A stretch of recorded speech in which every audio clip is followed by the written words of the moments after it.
truck. Oh my God, where'd this guy come from? Oh my God, why is this guy going so fast? This guy's doing 100 miles an hour in that big old Ram truck. What's this guy doing? What is this guy doing? Look at this guy. You thought you were just gonna fly by the Pacifica and nothing was gonna happen? The Pacifica's coming to get you. Don't mess with the Chrysler Pacifica. Look at this guy. Look at this guy.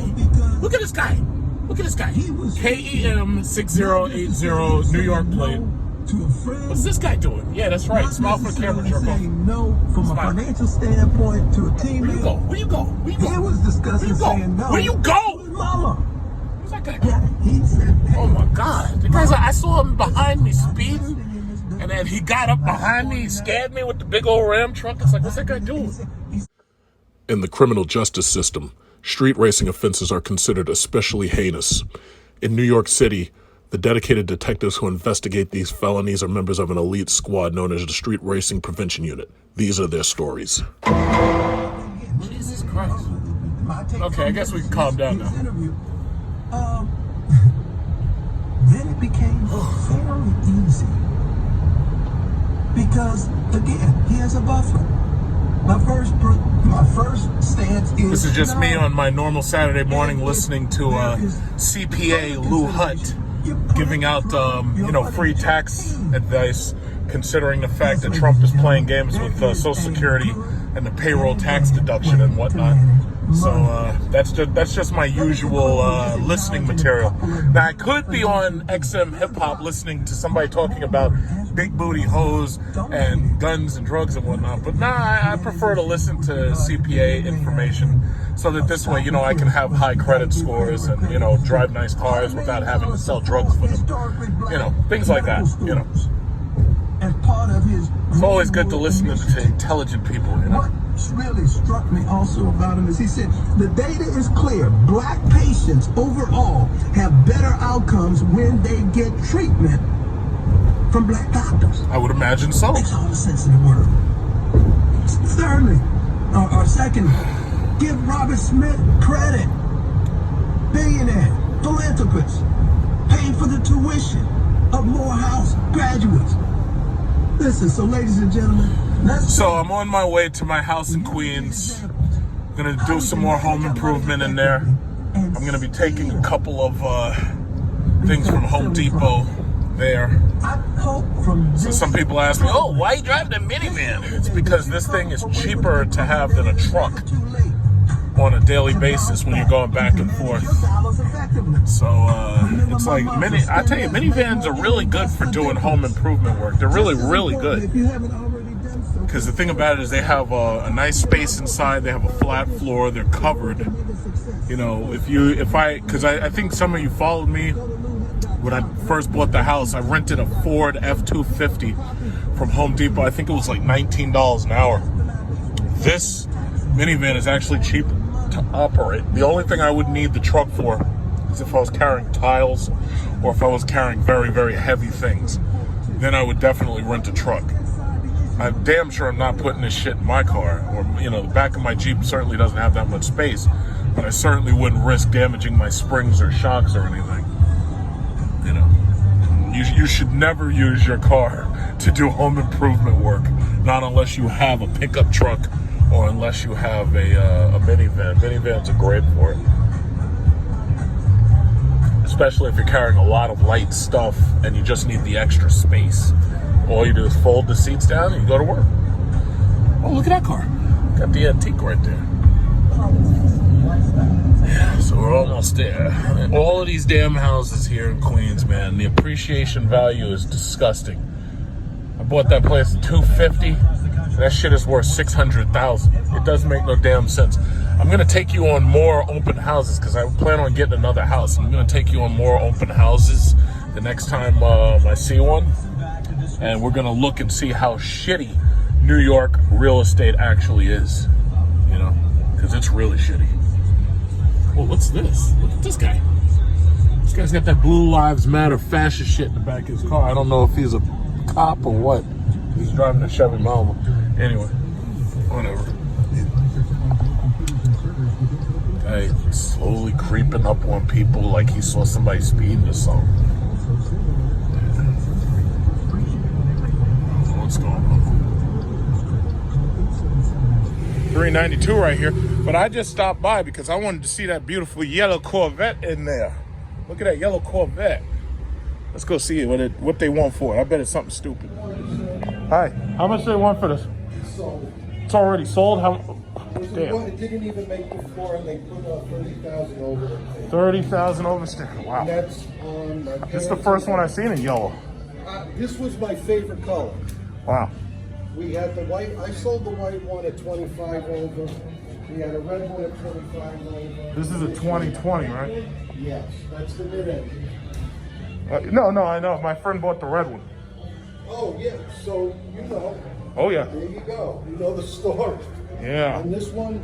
Oh, he has a higher spoiler though. So he has a 4-part spoiler. I'm with you. The one I sold had the high. It's called the high fin. I like this. I like them both. Wow. And this is my favorite color also. This is the first time I've seen this yellow. That's tight. I love it. If I could get points that said yellow submarine, I put it right on here. Wow. Yellow submarine. You see, this is what happens when you have a generation that remembers the Beatles. My generation don't know nothing about the Beatles. So the standard vehicle price was $58,900. The going price was $89,560 sticker, and they sold it for $30,000 more than sticker. But considering 2020s will be the only year for this car, and then after that they're going to discontinue what they have and they're going to make 2021s and 2022s, but they're going to be different. It's like if you can get a 2020, that's a serious buy right there. If you can get yourself a 2020, this is a badass fucking car right here. Me personally, I'm not interested in it personally, but I mean, that's still a sexy ass car. I think this might be the greatest car Corvette ever made. Wow. Yeah, that's a nice one. He's just camping. Look at that guy. That guy's a camper. Stop camping, state trooper. Guy's up there camping. That biker right there, that guy came up behind me. I thought that was Judge Dredd on that bike. Thank God that guy wasn't a cop, man. I got scared. I thought he was going to give me like 6 years in the ISO cubes. Jesus. Like, that guy came up behind me, man. My heart stopped. I was like, oh shit, do we have motorcycle cops here? I hope to God not, because that guy was scary. September 13th. So basically it's post-apocalypse. As you can see, all this goddamn traffic. Like, you've seen enough of my videos to know that normally when I drive through here, there's like nobody there. So you got these people right here at this Mercedes right here. Look like they're having a good time. But yeah, I just wanted to see what the state of the city is. My typical Sunday morning routine. Coming over here, going to the office. And what is it? What's Times Square look like? Let's see. Because, you know, it's funny. All these right-wingers, they for whatever reason, you know, see, that's the sad thing about it. You got a lot of these right-wingers who don't live inside New York City or New York, and they think they know everything, and they're talking smack about Cuomo, and they're talking about de Blasio. Now, granted, nobody's perfect, but it's like when they're up there lying and making those stupid memes about de Blasio killing people and Cuomo killing people. It was like I had this conversation. I was out at dinner with this woman the other night, and I was like, hey, listen, Cuomo gets his cues from above. He gets it from the federal government. We have this organization called FEMA, Federal Emergency Management. I learned about that originally in that X-Files movie, you know, back in the 90s. And the thing about it is, now here you are, you're the government. Now, you got Trump already caught on tape saying he's downplaying it, so we already know that guy's a liar and you can't trust him. I'm not taking any vaccines. You can't make me sign up for nothing. I'm not taking any vaccines. Y'all, Trump supporters should line up for the vaccines first, because I'm not taking them. And I'll wait like 5 or 6 years and see if y'all turn into zombies like on that movie I Am Legend. But anyway, here you are, you're Cuomo, and you've got all these old people in these nursing homes. Most of these things are poorly equipped in the first place, and there's a lot of inadequacies depending upon where you live. Like if you live in certain neighborhoods, like these segregated Long Island neighborhoods, you might have a way better nursing home than you're gonna have. Oh shit, I shouldn't be out of here, never mind. I saw that. Let me just back up just a little. So anyway, So anyway, you're in these segregated nursing homes, and they're nice and everything, and they're really, really nice. And the thing about it is, what happens if the federal government calls you up and say, hey, guess what? There's a massive pandemic, and everybody in these homes is going to die. So then the question is, first of all, I know they didn't say that because they would never cut right to the chase like I'm doing. But what are you going to do? You're going to call up all these adults and these kids, and you're going to tell them, excuse me, listen, there's a massive pandemic. Everybody in these nursing homes is most likely going to die. So what we need you to do is pack some stuff, come over here, get your grandparents, get your parents, you know, your demented mother or your demented father who y'all couldn't trust in the house that y'all threw into that nursing home and you expected them to deal with it up until they die so you can inherit their money. So what we want you to do is we want you to pack up all this shit and take them to your house. So I had to have her think about that. I'm like, yo, listen, what exactly did they expect us to do? Did they expect us to go out there and pack up everybody's stuff? I hope not. 200,000 Americans dead, right? And you caught this guy on tape saying that he was downplaying the virus. You know why? Because I didn't want to cause a panic. Now, I don't mind running videos of what's going on right now and then claiming that that's Biden's America. I don't want to panic you into rushing out and buying guns by showing you that the federal government in no way can secure your safety. So you got to go out and buy your own guns, and you got to go out and rush out and buy water and buy toilet paper. So I'm not trying to cause a panic. I'm just trying to downplay the virus. Not only that, I'm doing my best to talk up the stock market in between crashes because of what? The stock market's crashed like maybe 5 or 6 times this year. I mean, you know, it runs up and then it just crashes back down to like down 25 or less. So here we are. We're in a situation where you got this person lying to you. And I live in ground zero. Basically, New York City is ground zero for everything. Like they call this is the city of the world. If New York City goes down, all cities go down. Period. That's just what it is. The movies know it. Hollywood knows it. We can't let nothing happen to this right here. That's why, like, as you know, the right wing is trying to say, oh yeah, well, everybody's fleeing New York. It's like, I'm not leaving. And all these millions of people, the 9 million people you see in front of you, they ain't leaving either.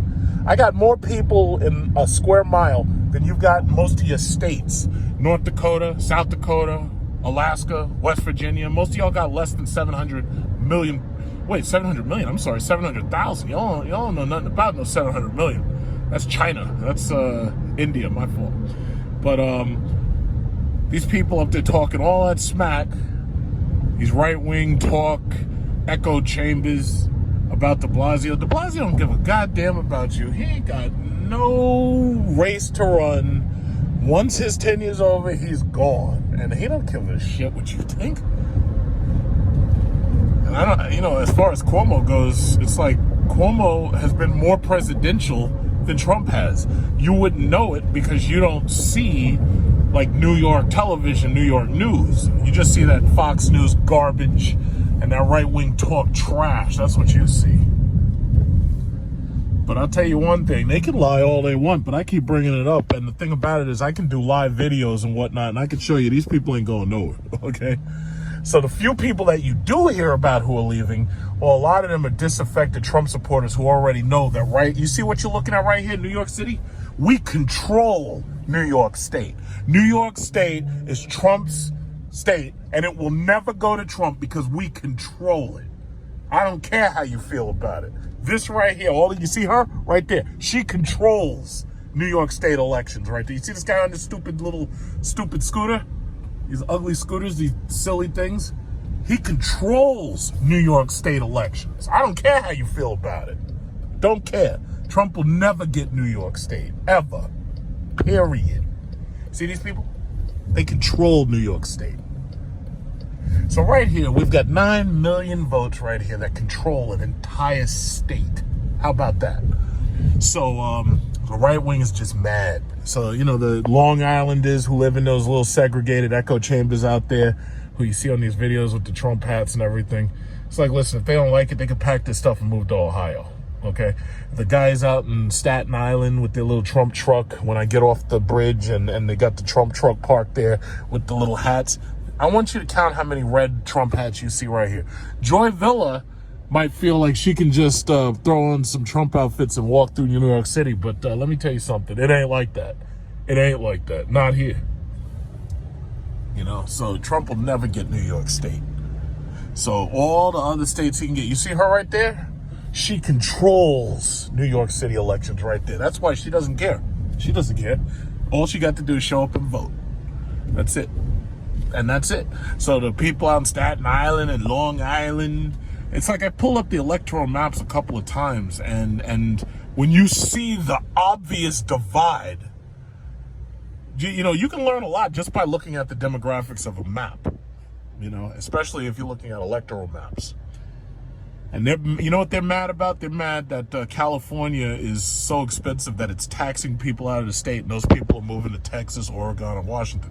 Because I guarantee you, most of these people that you see fighting for their lives up there in Oregon, Portland, and all those places, those people are Californians. Those people aren't native, multi-generation Oregonians and Washington people. Those people came from California. They blew up the real estate over the last 20 years.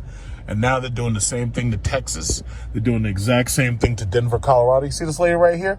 All she's got to do is show up and vote. And ain't nothing Trump could do about it. He ain't getting the state. Ever. Like this state, the whole state's going to Biden.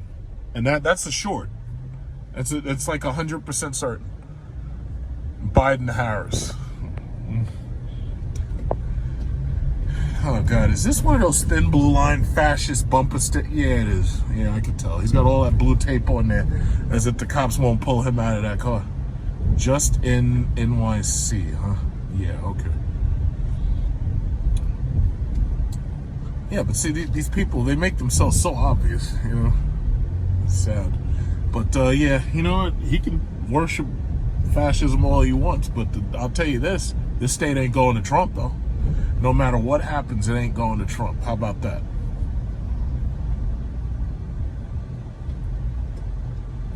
Yep. And that's just where it is. We are now approaching Central Park. I don't really spend much time in Central Park. Yeah, it's not my cup of tea. Oh, look at those little police buggies out there giving tickets. These people. The Apple Store right there, $2 trillion and counting. There's the birds. Here we have, right here, lovely assortment of Maybachs to pick up these people from the Oak Room. And over there is that building that Trump has his name on the front of it. I don't actually think he owns the building, because what he's known for, see, we know what he does here. What he'll do is he'll just put his name on the front of a building, and everybody will assume that the building belongs to him, despite all these bankruptcies that he's had. So the thing about it is, I'd like to get a good look at the deed and the title for these buildings, like that one that his name's on. They had to lock that place down, because the thing about it is these people here would have torn that place up. Just like in the other one back that way, they put his, what is it, the Black Lives Matter thing on it. And they said, yeah, it's like, we're going to put Black Lives Matter right in front of Trump Tower. So whether you agree with it or not, yeah, guess what? It's right at the front of Trump Tower. and then when Black Lives Matter, they put it there, and then all these people tried to deface and everything, but they waited, because if they had come early, like they had to do it at night, like when it was early, because if they had come out there and tried to do that in front of people, they got their asses kicked. So that's just how it is. And then what was it? I think somebody tried to they wanted to put a Blue Lives Matter there, and de Blasio was like, nope. He was like, nope, no, we're not. I thought that was so funny. So they're trying to sue him, but the thing about it is he's going to skip right out of office. He doesn't give a shit. He's going to retire.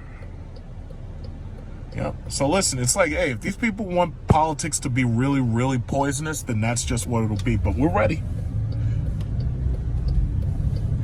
It can be as poisonous as you want to make it. Toxic environment.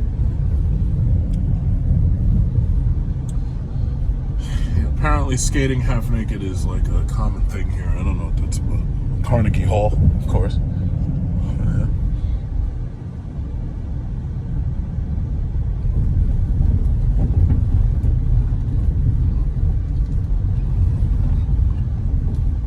These roads, my God. I wish they'd fix these roads. Who's the mayor? Jesus. Model 3. Keeping those Tesla and Apple. I gotta say, I feel bad for all the people who are first-time stock buyers who got into Tesla and Apple and didn't realize that there was going to be so many short sellers, that they were going to short sell the hell out of Tesla and Apple. Now, Tesla and Apple are both going to come back, but now you understand the roller coaster ride that they put me through for so many years. Not they, just Tesla, really, because Apple didn't put me through a roller coaster. Tesla put me through a damn roller coaster. An absolute roller coaster. She's out here biking, nice and early. Good. With her votes, Trump ain't never win in New York State. Thanks for her votes. Green dress girl on the bike. Oh, look at this. Got one of these buggies, a man-carried buggy. That's cool. Welcome to Times Square. We can pass this goddamn yellow light. Let's go. Okay. Naked Cowboy. He's famous. The Minnie Mouse and all that. Yeah. 11:13. I made really, really good time. Oh, they got the horses. Nice horses out here.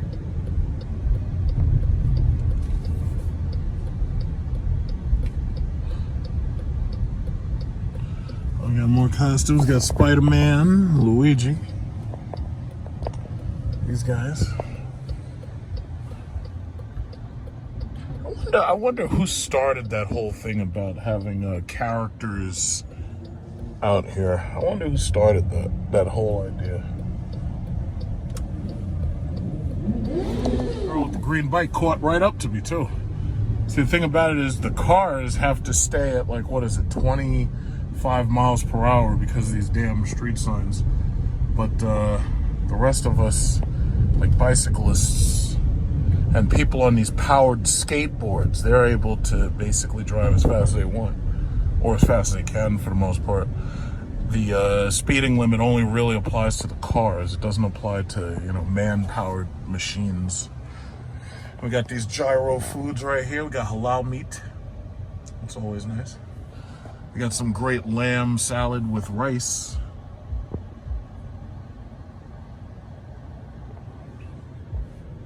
Like this guy, halal, the halal food. And it's funny because not all of it tastes the same. Like you go to some of these, like that guy's got a hot dog. You go to some of these people are really, really good. And then some of them are either too greasy or some of them just don't taste that good. But yeah, I really hope you enjoy my tours of Manhattan. As nobody's trying to get out of here. The only people who are leaving are the people who can't afford to be here. That's what it is. That's exactly what it is. So don't let these right-wing talk radio losers fool you. You tell them next time one of them says, yeah, that's why people are fleeing New York.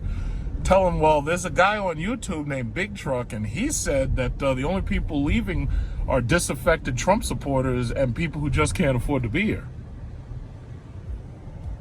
And then I want you to see what they say when you say that. I want you to see what they say. This guy's got, what does this guy got? Just hot dogs and pretzels. Everybody's got hot dogs and pretzels.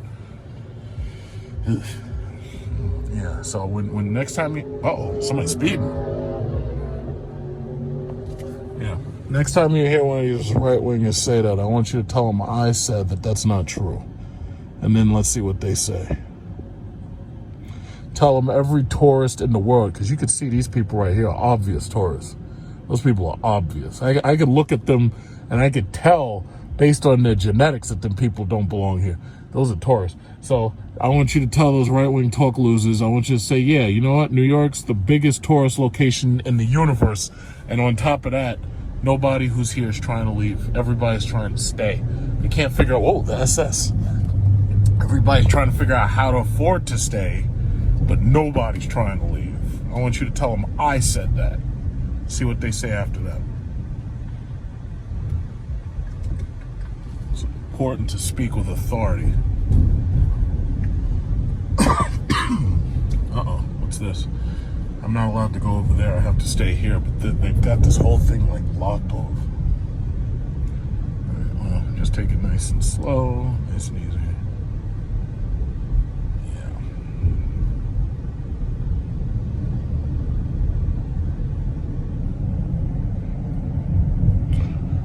Yeah, but I have to say the place, because of this virus thing that the president purposefully tried to play down, city's definitely emptier than it normally would or should ever be. But you got all these people, the business owners, oh no, we gotta do something, New York's dying. New York's not dying, it's just slowing down, and there's going to be a chain of bankruptcies because, it's just what it is. They weren't ready to sell their products on the internet. And the thing about it is most people just weren't shopping, If you have to stay home and you don't have to go to work and you're working from home, nobody's buying clothes, Nobody's buying clothes right now. Why should you? You don't need to buy clothes. Capitol Grill. I don't know. The restaurant I want to go to, French restaurant Le Grenouille. I don't know when they open back up. They might be open. I don't even know if they're open now. But sooner or later, they'll be open. I'm going there. $175 per person. It's like one of them Frenchy French restaurants. You obviously gotta wear a suit and all that. That's fun. I'm gonna go in there with my suit and my black shades and be like, yo, who is that? And you're like, oh man, I think that's Lawrence Taylor.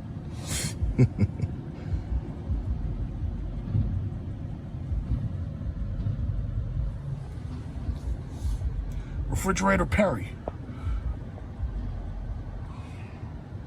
It's very quiet though. 11:09. This is 11:19 on a Sunday. Normally this place would be jumping if not for the coronavirus. It's almost 12 noon, and the tourists get out usually around like 10. But yeah, we're in a depression, and it's only gonna get worse. It's gonna get real bad because we got the impending foreclosures, we got impending rent evictions.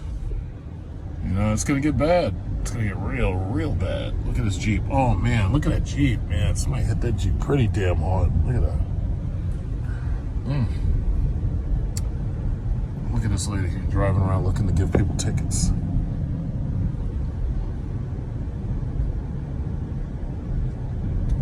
The United Nations.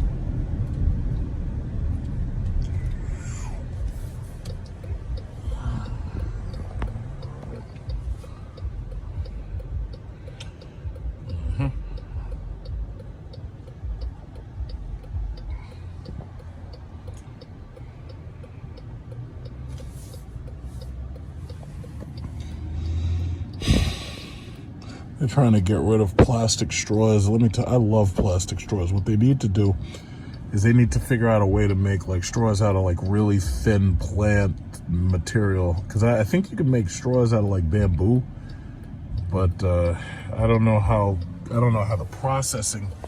I don't know how efficient it is to process that. But I hate paper straws. My God, I hate paper straws. I don't even like putting them in my mouth. I'd rather just sip the side of the can.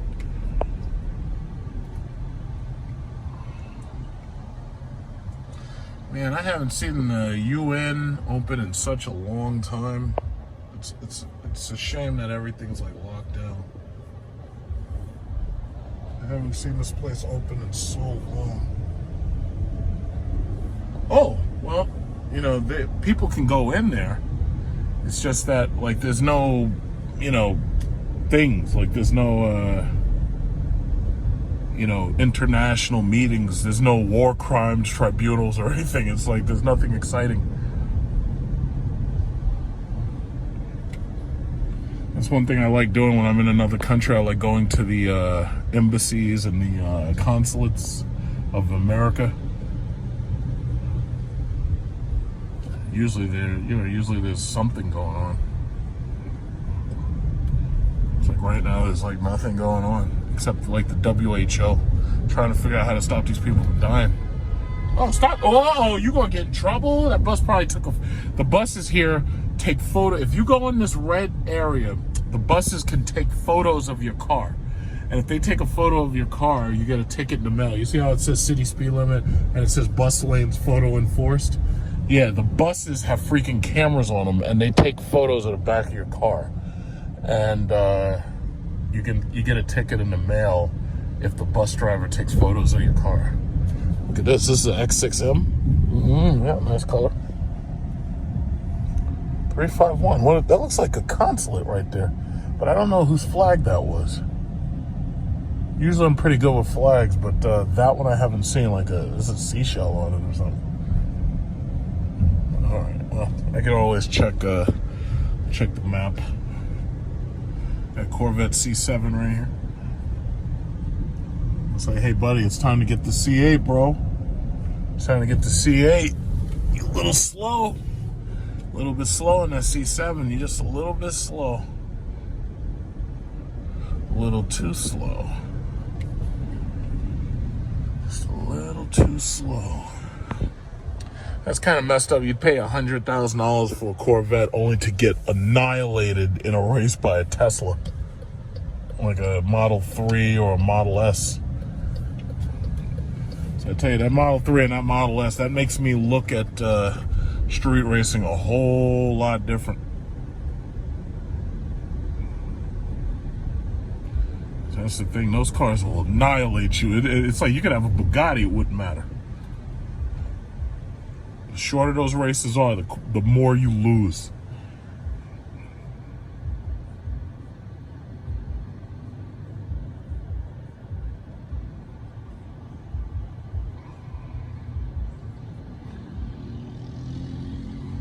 These people don't look like they're trying to escape New York. No, they don't. They look like they're very comfortable being here. I wonder who told people otherwise. Is that a... Oh, no, it's not. Never mind. Forget I said anything. Oh, not just freaking lights. Yellow lights everywhere.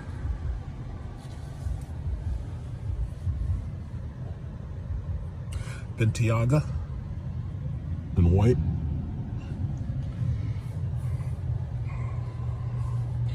So my question is, I guess most of those people own those cars, they probably don't really live here. They probably live in New Jersey or something, or they drive here, because there's no place to park those cars.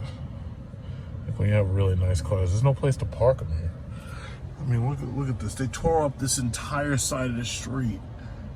So now I gotta find a park. They tore up this whole damn street.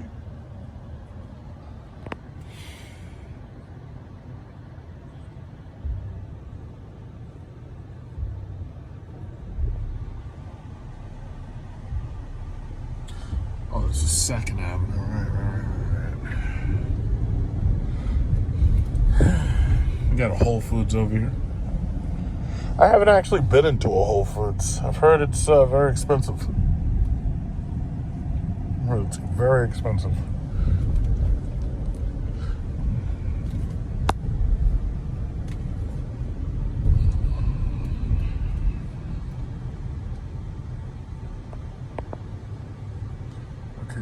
Everything stays calm. I think I found a park. Just hopefully nobody tries to park there. Let's see what happens. It's like finding a park in this place is a nightmare. Everything about this place is a nightmare. No wonder why people are trying to get out of here. Masks required. Yeah, see, that's the whole thing. You try to get on one of these buses and you don't have a mask, man, they'll pull you off.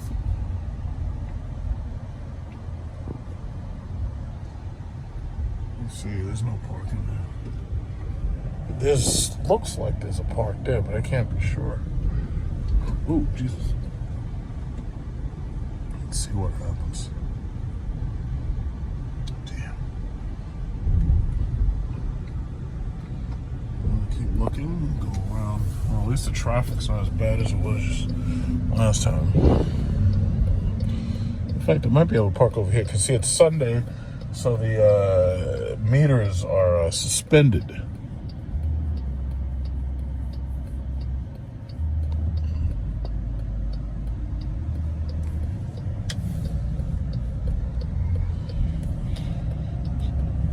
What's this guy doing? Commercial only, 7 to 7 besides Sunday. What are you doing? What are you doing? I can't park there. See if I go around.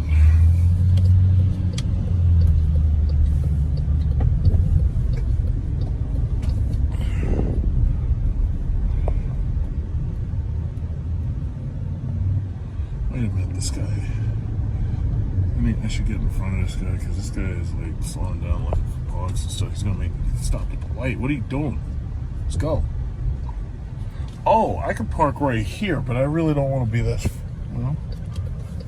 That is a park though. Of course he would get that. Damn, I was trying to stay in front. I wanted to get in front of this lizard. Anyway. Is this a park? Yes, it is. See how hard it is to find a park here? Man. It's like a fight. You gotta fight to find a park. Got the Escalade about to hit me.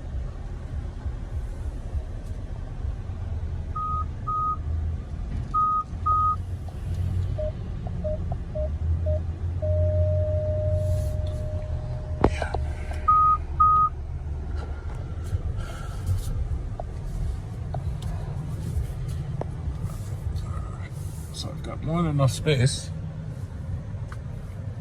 Just gonna work on those sharp one-handed talking skills. Yeah. There we go. Okay.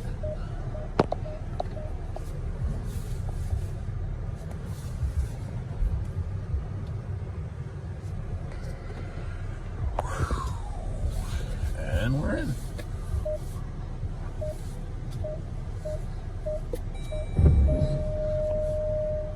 Auto brakes. All right, all good. Yeah, the Atari's been losing pretty well. This is arepas. Yeah, I almost wanted to try that. I think I'm gonna try a churro.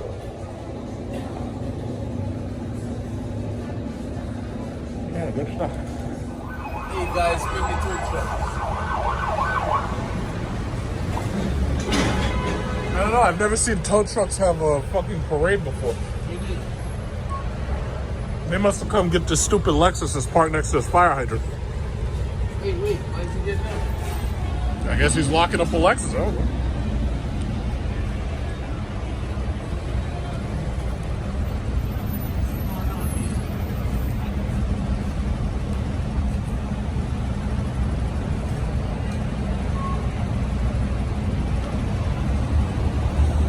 I don't know.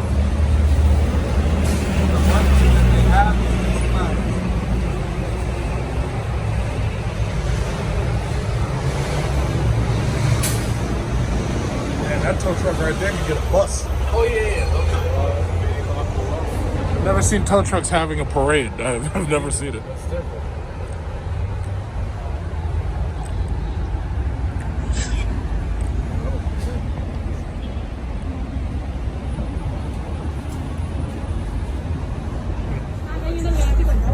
But you know, what's his name has one?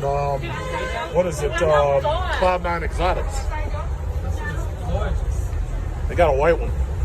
So I'm looking at this guy. Whoever wanted to park their Jeep right here across. So the guy is illegally parked and he's in a crosswalk. And I'm trying to figure this guy out because it's like, are you trying to get a ticket? I don't know.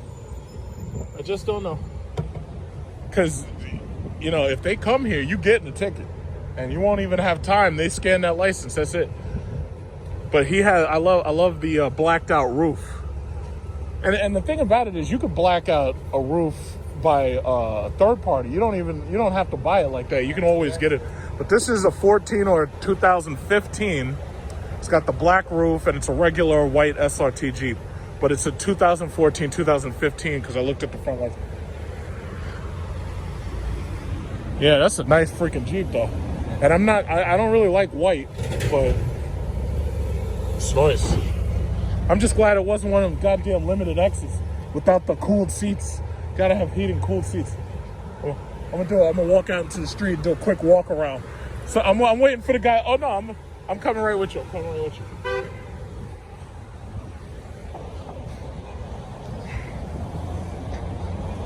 It's like, who the fuck parks like this?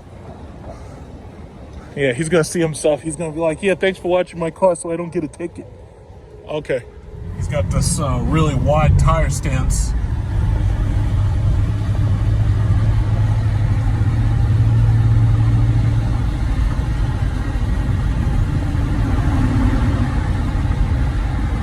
Nice color. It's not red. It's like sunburnt or something.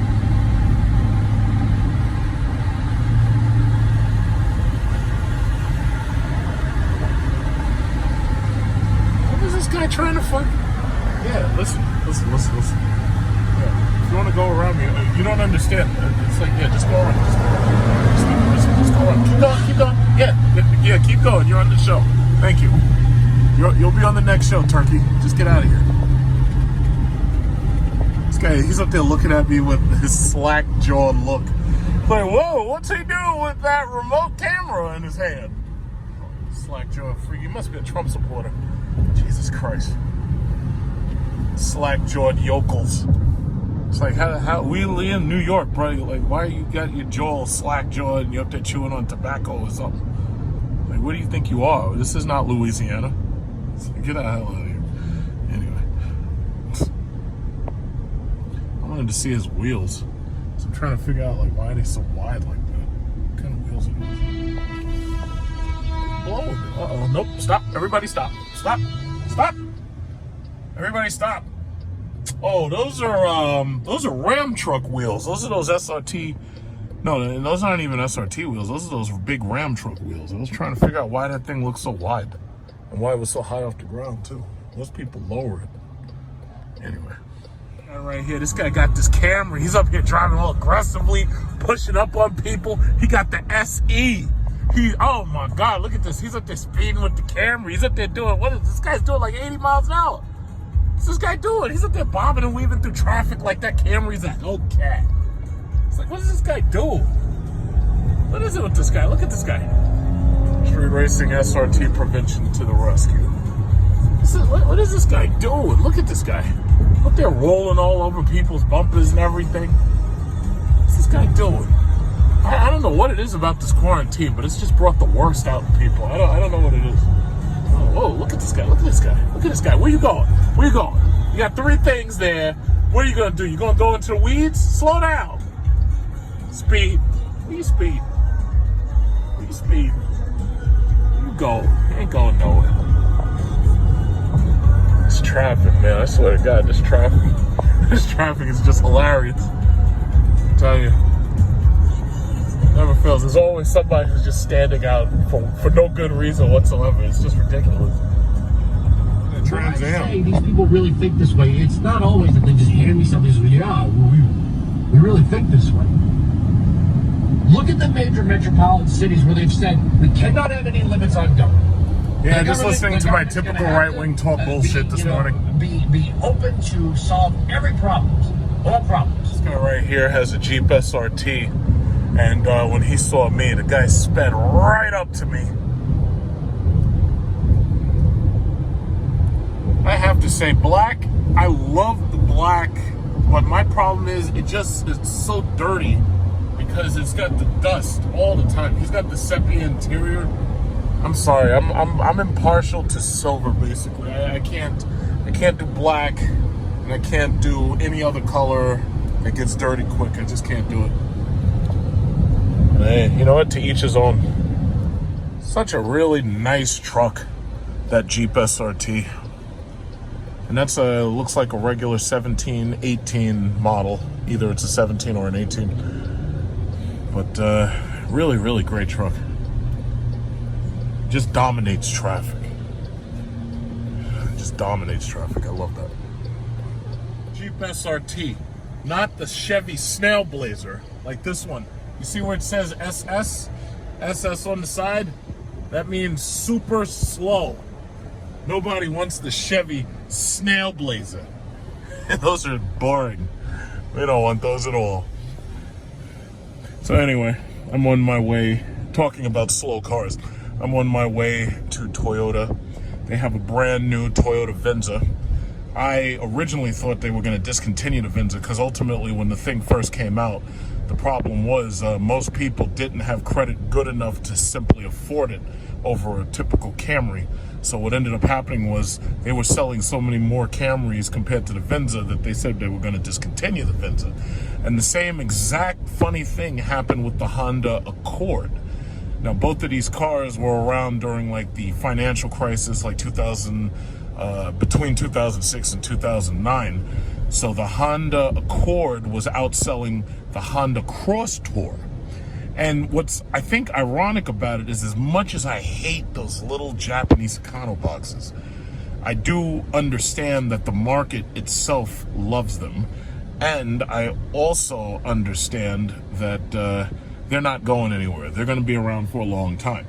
And I've noticed that the Accord, we got a Challenger over there. I've noticed the Accord and the Cross Tour and the Venza and the Camry, anybody who actually buys one, they really, really like them. And that's usually how it is. It's like people used to make fun of the Pontiac Aztec. And the thing about it is I've met Aztec owners, and every single Aztec owner I've met loved their car.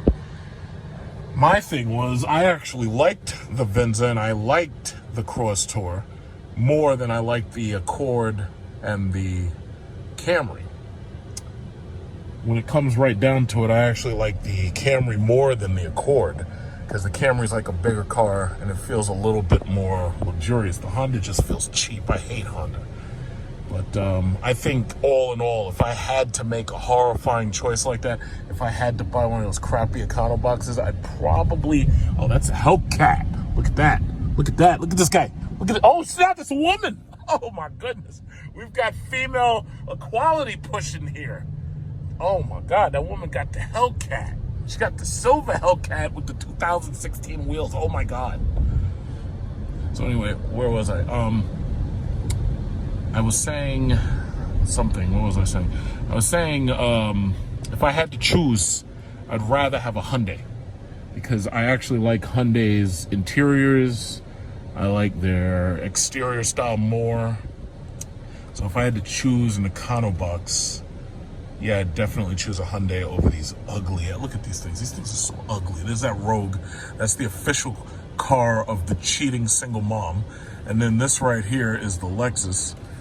The LS series is probably as low as I could possibly go, but now you're talking like $80,000 or better. But why would I spend that when I could go get to Mercedes and get an S-Class? It's like, it's like if I've got $80,000 that could go to Lexus, I damn sure could take that same money over to Mercedes and work something out with them and walk away much happier. It's like, I couldn't do it. No, thank you. No.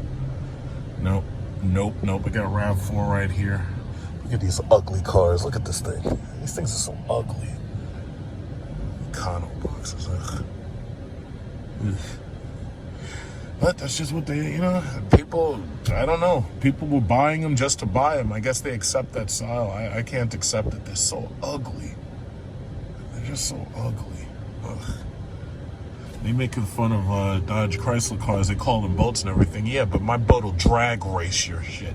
Like I could hook your SUV, I could hook your Venza, I could hook your Cross Tour. I could hook both of them to one of these cars, and I could drag your cars with a chain. Like I could hook it to a chain, and I could drag both your cars simultaneously. Totem bastards. And look at another woman. Holy crap! It's women's night out. It's ladies' night. It's ladies' night out here. Jesus. Oh my God, we got women out here. I don't know. She didn't get the Hellcat yet. Y'all remember the girl in the plum crazy Hellcat that I did the feature on? I hope she gets another Hellcat soon. You know, because I know she can't be happy in a regular car. She's got to have herself some Mopar. You know, oh, man, she's getting aggressive. Oh, my God, the chick's getting aggressive in there. Oh, she only got the SXT and she's driving aggressively. My God. Look at that, the CLS or the, very nice, very nice. Yeah, man, you gotta watch out for these aggressive women in these muscle cars. My God. Sooner or later, they're gonna put men out of work or something. T-Mobile's got a line? Really? Oh my gosh. There's lines everywhere. You gotta line up. Don't they realize these lines aren't social distancing? Oh, no, you don't. No, you don't. I got Chrysler. I got the Chrysler minivan. You ain't drag racing nothing. Where you think you going? Where you think you going? You can't drag race me. I got the V6 over here. You got the 4-cylinder. Trying to drag race me. Anybody need piano lessons? Piano lessons in my studio for beginners and advanced students. 718-528-4971. You know, I actually tried piano before, but I sucked at it. And then I took drums. I was only a little bit better at that, but to tell you the truth, I didn't practice. And I didn't do very well at that. But I was really good at Guitar Hero. The new Venza 2021, I believe. I got to look at the sticker. But I would assume that it has to be a 2021. To tell you, you know what's funny? The old Venza looked regular.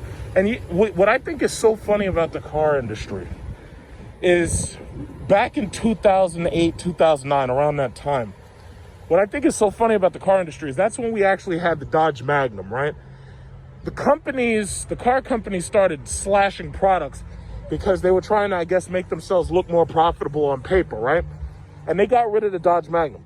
But what they didn't seem to realize was that crossovers were going to become the future of cars. And basically what it was people just wanted a lot of space. They basically wanted a wagon, but they didn't want the effeminate nature of a wagon. All of these damn little ass crossovers and even a lot of these SUVs are basically wagons. But nobody wants to be seen in a wagon. You know, they don't, it's too effeminate. So anyway, this thing is a XLE. And this is a 2.5 liter. Whoa, why are you making all goddamn noise? What's wrong with you? You got a V8 over there in that truck, so you showing off? This guy. So anyway, 2.5 liter 4-cylinder hybrid system. Yeah. Let's see. So they say manufacturer suggested it's 36,000 and the total's 38. Okay. So basically, from what I can see, it looks like a regular, it looks like an RX, basically. Okay. Oh yeah, this lovely, beautiful Toyota interior. Ooh. Uh-oh, wait a minute. I think they're about to surprise me. With something. Uh-oh. Oh, man. Yeah, this guy's up there looking at me to make sure. He's like, oh, gee, can this guy even fit in there? Oh, no, these damn things are small. Jesus Christ. That guy's racing on the Sunrise High. Okay. This has heated and cooled seats. Very impressive. Okay, so right away, you got heated and cooled seats, so I'm very impressed. However, interior is a little bit cramped in my opinion. Now, this gauge cluster thing is like really weird because it's like you have to reach all the way in there and do stuff. They got a power button right here.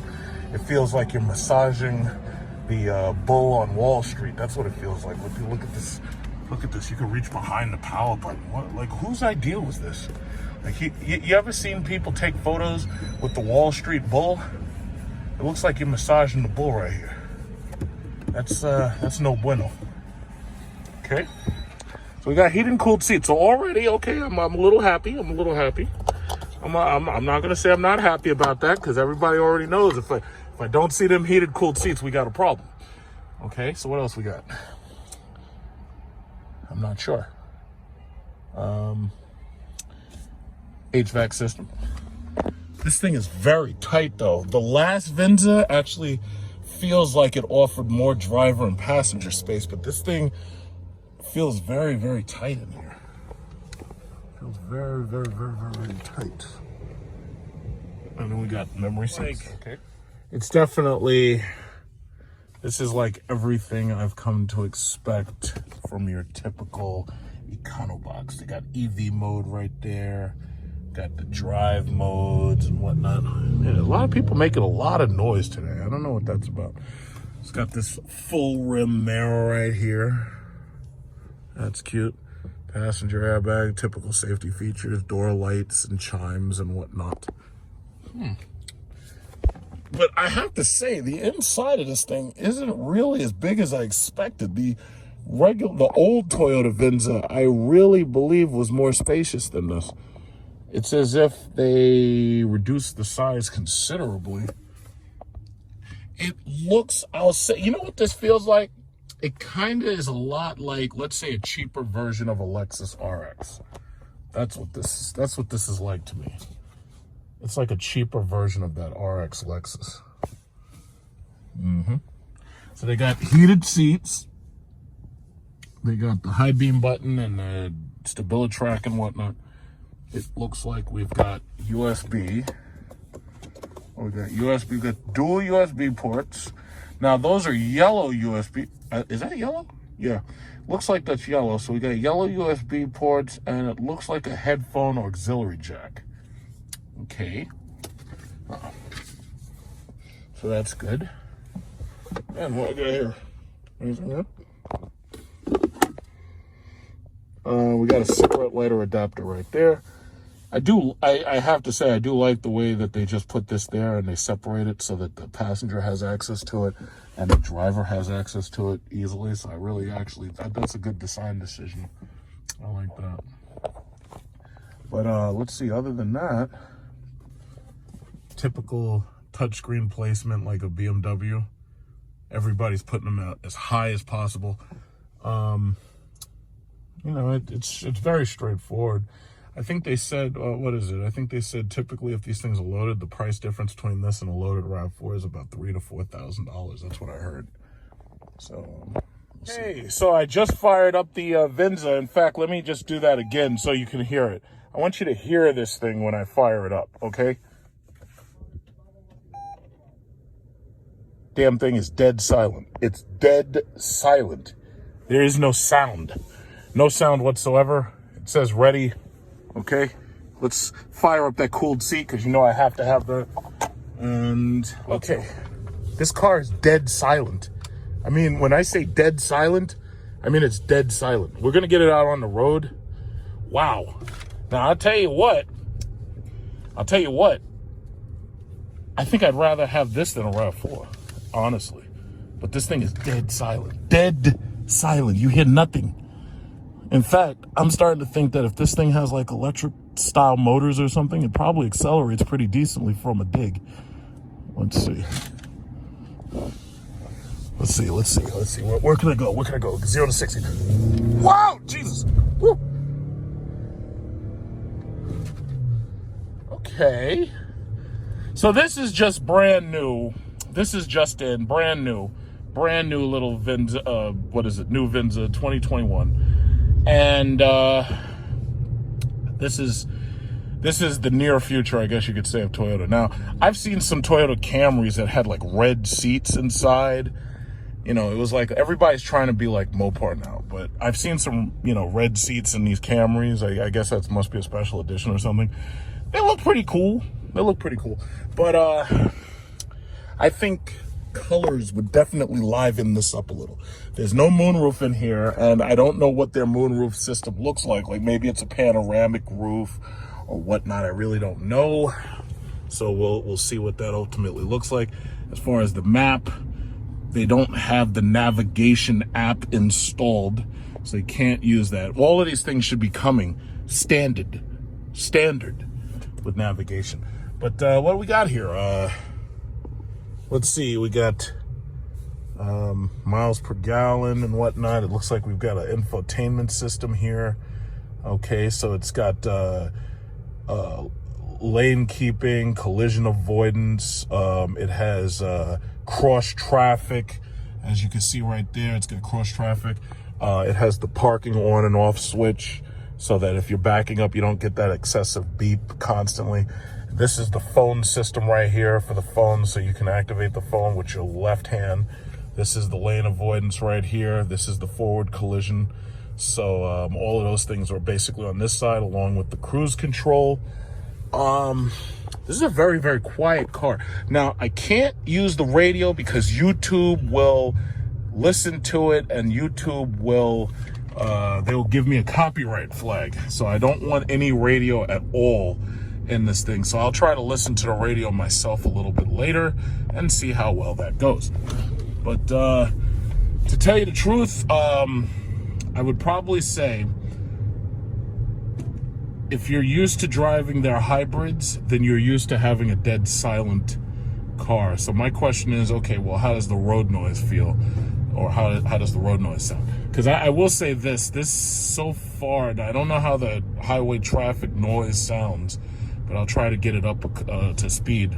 But it's got a relatively soft ride, but these roads aren't really that challenging, because these roads are relatively decent. This is not inside like Manhattan where the roads suck all the time, you know, and they're all chipped up and broken. These roads are pretty soft.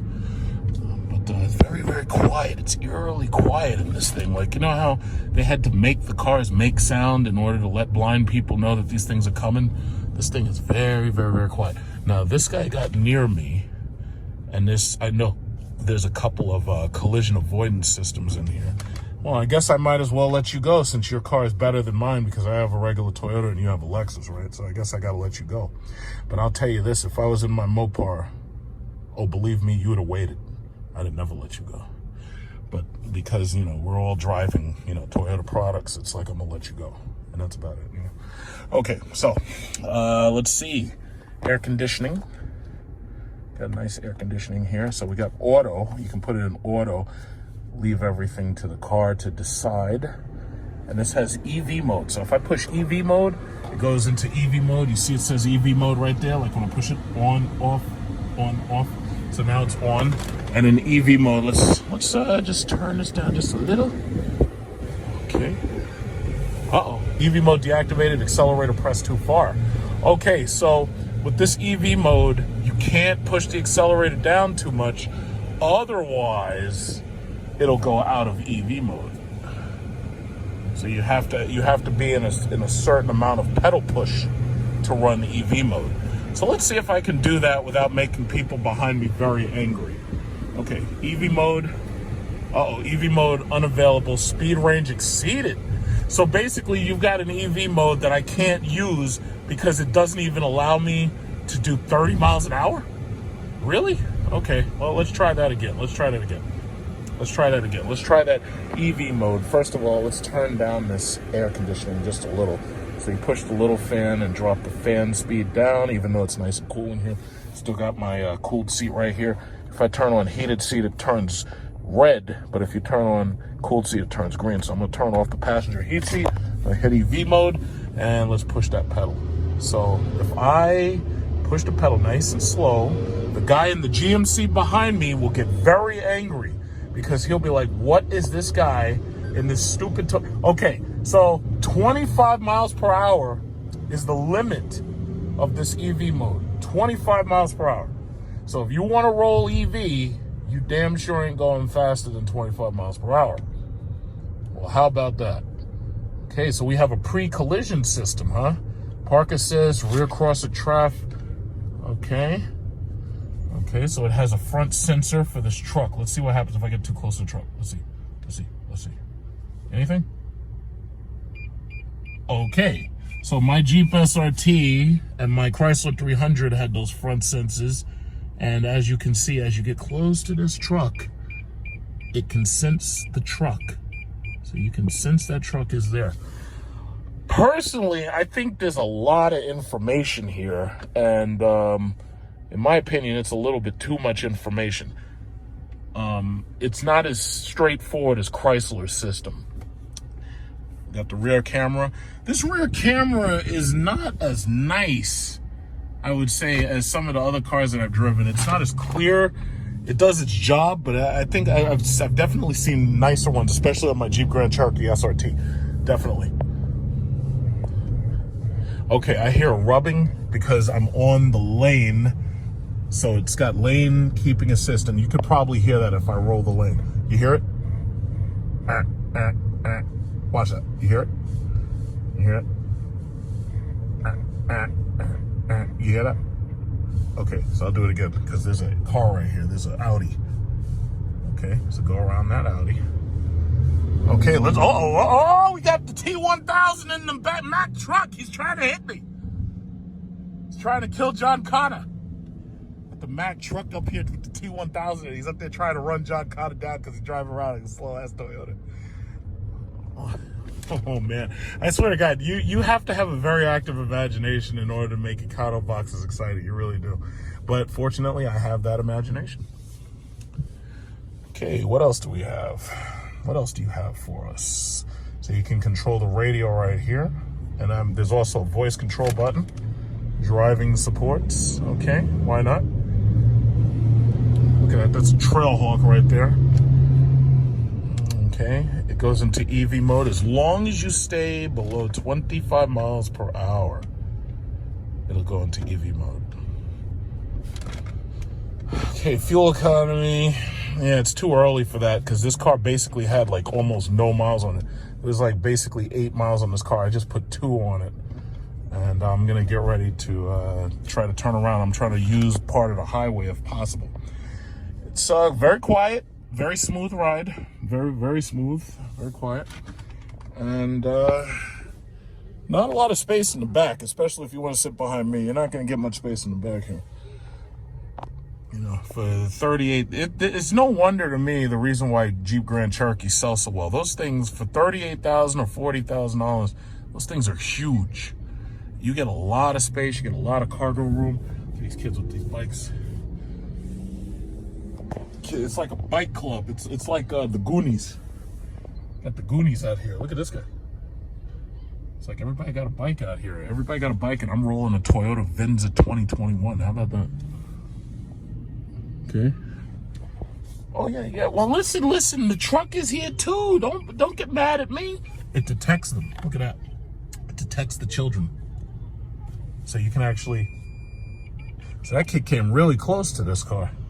So it goes red as soon as somebody passes. Okay, so that's a good feature, right? That's a really great feature. So this way, you know, if somebody's getting too close. There's the Spider-Man wrap on the Mitsubishi.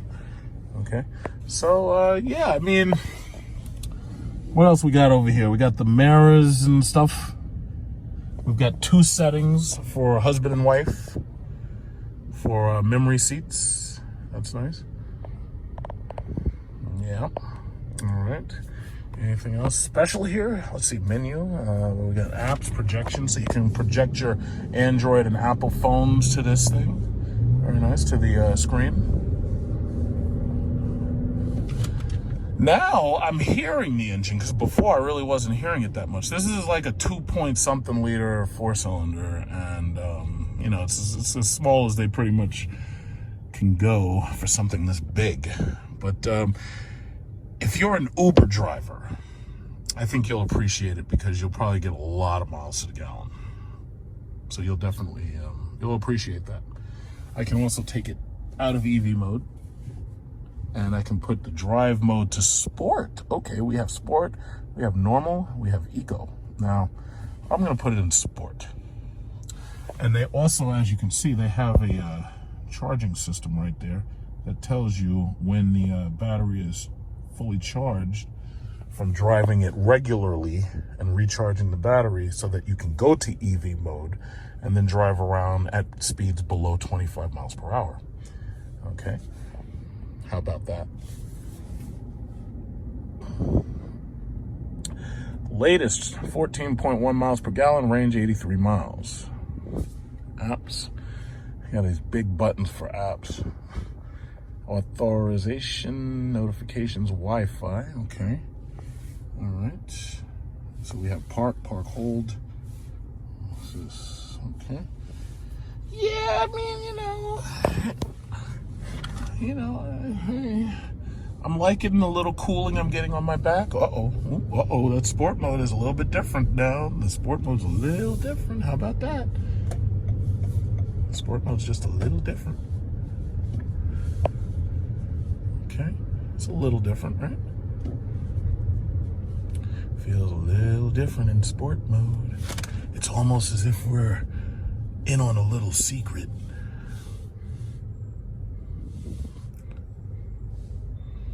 Mm-hmm.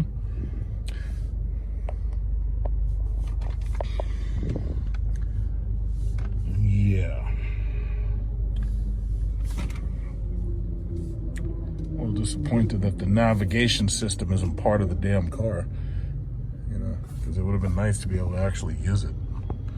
But and by the way, this Toyota Venza was fresh off the press. This is a 2021, first one that they've gotten, fresh off the press. Fresh off the press, it's like a hot pancake. I can feel that this car basically was designed for a very small person. It's like the Jeep Grand Cherokee, to me, is amazing because it goes from being a car that small people can drive. Because I have a friend and she's like 5'0", and she can easily drive a regular Jeep Grand Cherokee. But meanwhile, that thing is able to adapt to gigantic guys, and even the Durango, the Jeep Grand Cherokee and the Durango can go from being a car for small people to gigantic people, and there's one right there, very, very easily. And I've noticed so many women driving them and being very happy. None of them ever complain about how big it is. And I just find that so amazing that Mopar was able to figure that out. This car, they made it specifically for small people. The steering wheel's a very low position. The seat doesn't allow me to sink into the floor as much as I want to sink into the floor.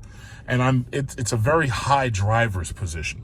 So it's like, this is something that either you're going to like or you're going to not like. And as soon as you get in it, you're going to know whether or not you like it or not. Now, small women who weigh 100 pounds to 150 pounds or whatever, and are only 5'0", 5'5", they're not going to have any problem with this at all. But bigger guys who have to share this car with their wives, they're probably not going to like it too much. So every time I get near the line, I get the lane avoidance button telling me, yeah, you're on the line. Okay, is there a regular speedometer here? Okay, yeah, that's the regular speedometer. So it gives you automatic information about the speed limit, which is 40. It gives you 0 miles per hour. That's my current speed. Okay, now we're just waiting for the red light. And we're gonna wait for that to turn green.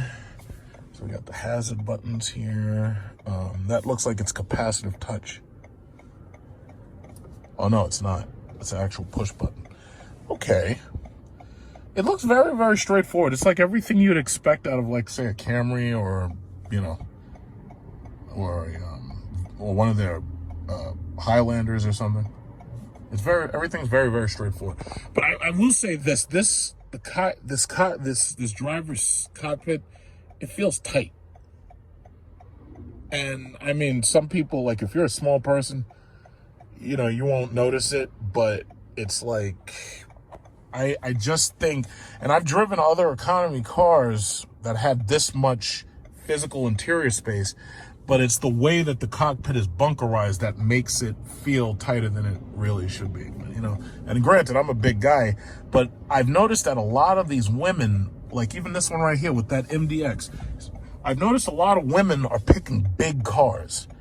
And women want big cars for a number of reasons. Number one, they want to feel empowered, like Milan. And they also want to feel that, that they have a big car, big enough for the whole, okay, this is sport mode, okay. In fact, let me drop that down to 0. Let's see, okay, let's drop that down to 0. Let's drop that down to 0. Okay, that's 0. Okay, let's go. Everybody's probably looking like, why the hell did he stop that thing in the middle of the street? Let's get to 60. Okay, that was 60. So basically, in the amount of time that it took me to get to 60, I could have made a matcha latte in that amount of time. It takes a while. But, you know, granted, it's a 4-cylinder that's designed specifically to save money on gas. So it was not designed for 0 to 60 sprints. You know?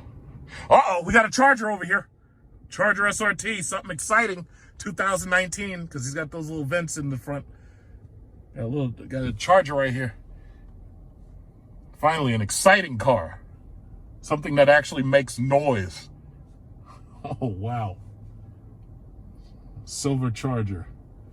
Okay, everybody. Let's just drive at 25 miles per hour since we are in EV mode or something. Okay, where's this guy? Come on. Okay, I'm gonna get over here. I'm gonna give everybody space so that they can blow past me like this horribly ugly Honda that has the stanced wheels. I hate that. Oh, it's like I can't wait until he hits like a manhole cover and it like tears his entire undercarriage from under the car. Because when those people are driving cars like that, what it does is it holds up traffic, because every time they come to a very low point, they can't just go right over it. They have to like slow down, and it holds up traffic for no good reason. I just hate that. And it's a Honda. You know, it's a Honda. That I can't abide by that. Ugh. So anyway, what else we got here? This lady's got herself a Hyundai. Okay. But yeah, I mean, that's what the car is, man. That's what it is. That's all it is. I'm pretty sure the Uber drivers will appreciate it. I'm pretty sure anybody who has one of these Toyota things right here, this RAV4s and whatnot, I'm pretty sure anybody who has one of those will appreciate this car specifically. I'm pretty sure if you're a CRV buyer, you're not going to switch over, because most Honda people and most Toyota people are very loyal. They're not switching over. So, you'll get him into that, but you'll never get them into this over here. So, yeah, that's just what it is. Yeah. In fact, let me check my heart rate. You know how Cadillac, they always show you that cars are so exciting, they make your heart race. Well, this ain't one of them. This is my heart's not racing at all. There's nothing exciting about it. Right now, my heart is probably at rest. That's why I don't have to be loud and I don't have to scream and be excited and everything, because there's just no reason to. Okay, you can hear that lane keeping thing constantly telling me to stay over the lines. So for people who love their safety nannies, they'll really appreciate that.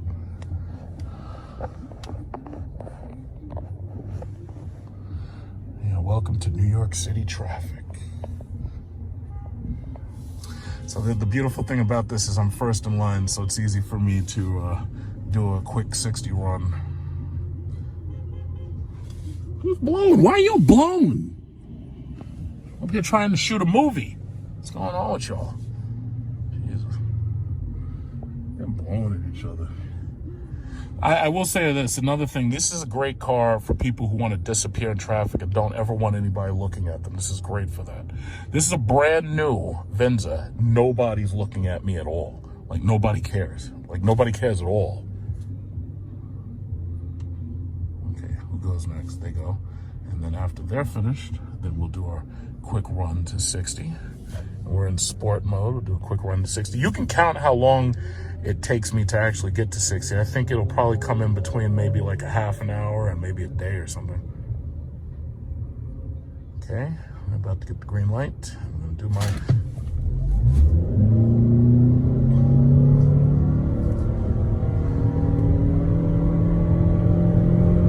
And that's 60. And it also shows you the lane that I'm not paying attention to. Okay, checking that Malibu, make sure that's not one of our boys in blue. Yeah, that's all it is right there, yeah. Yeah, oh, another, oh. Don't you just love that 4-cylinder purr?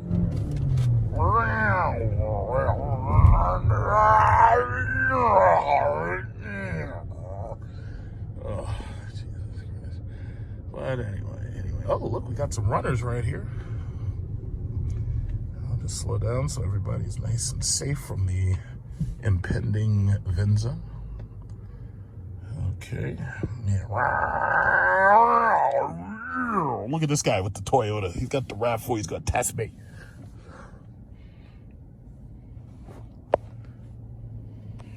He's got his Toyota RAV4. He's going to test me. This guy's, whenever a guy pushes up in traffic, he's testing you.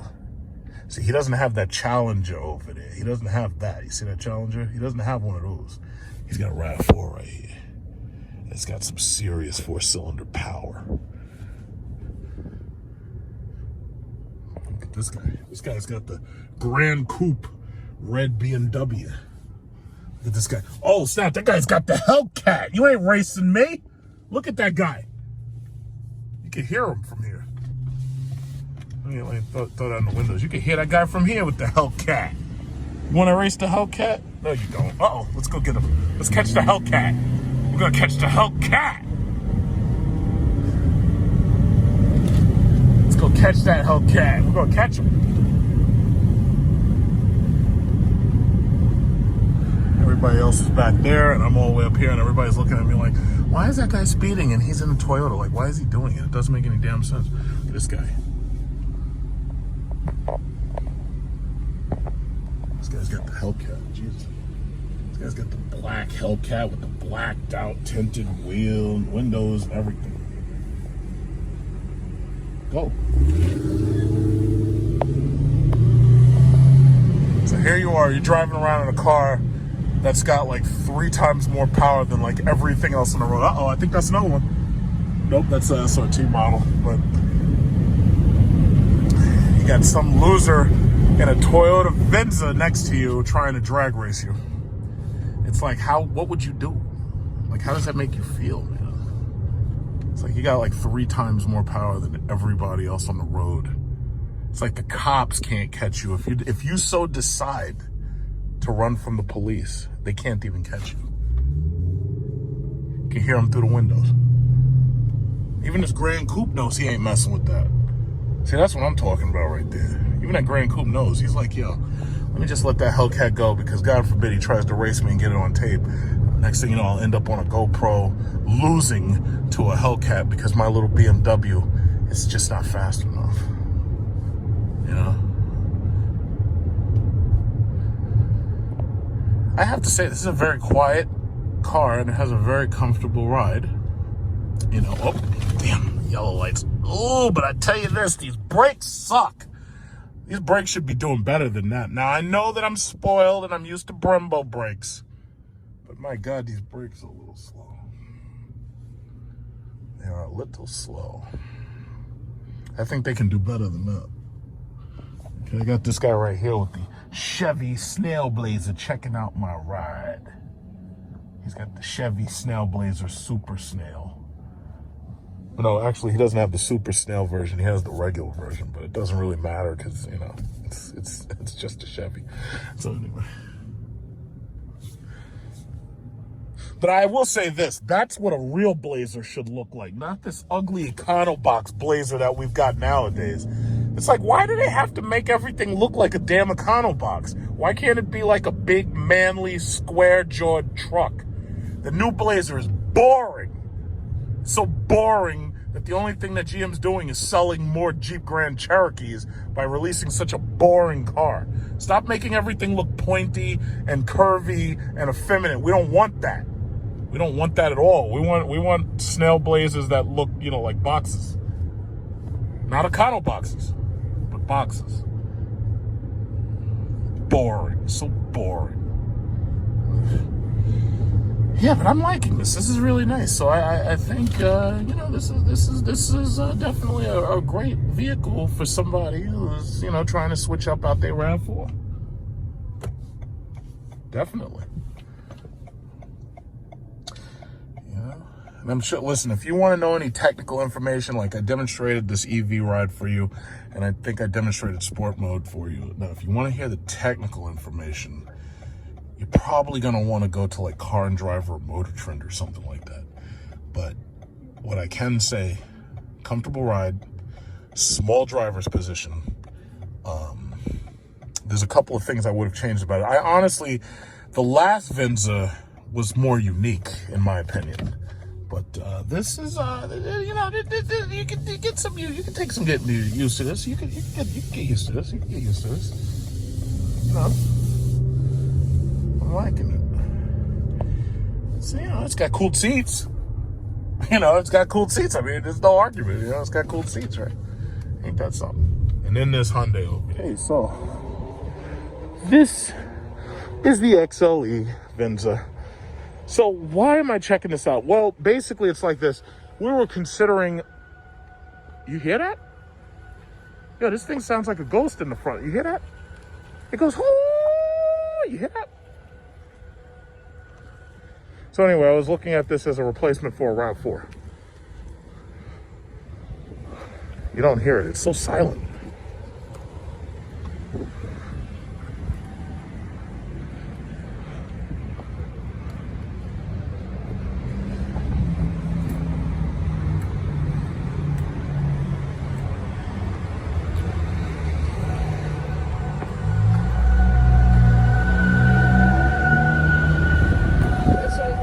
This is them all day with this shit. I can hear them revving this fucking thing all down the block.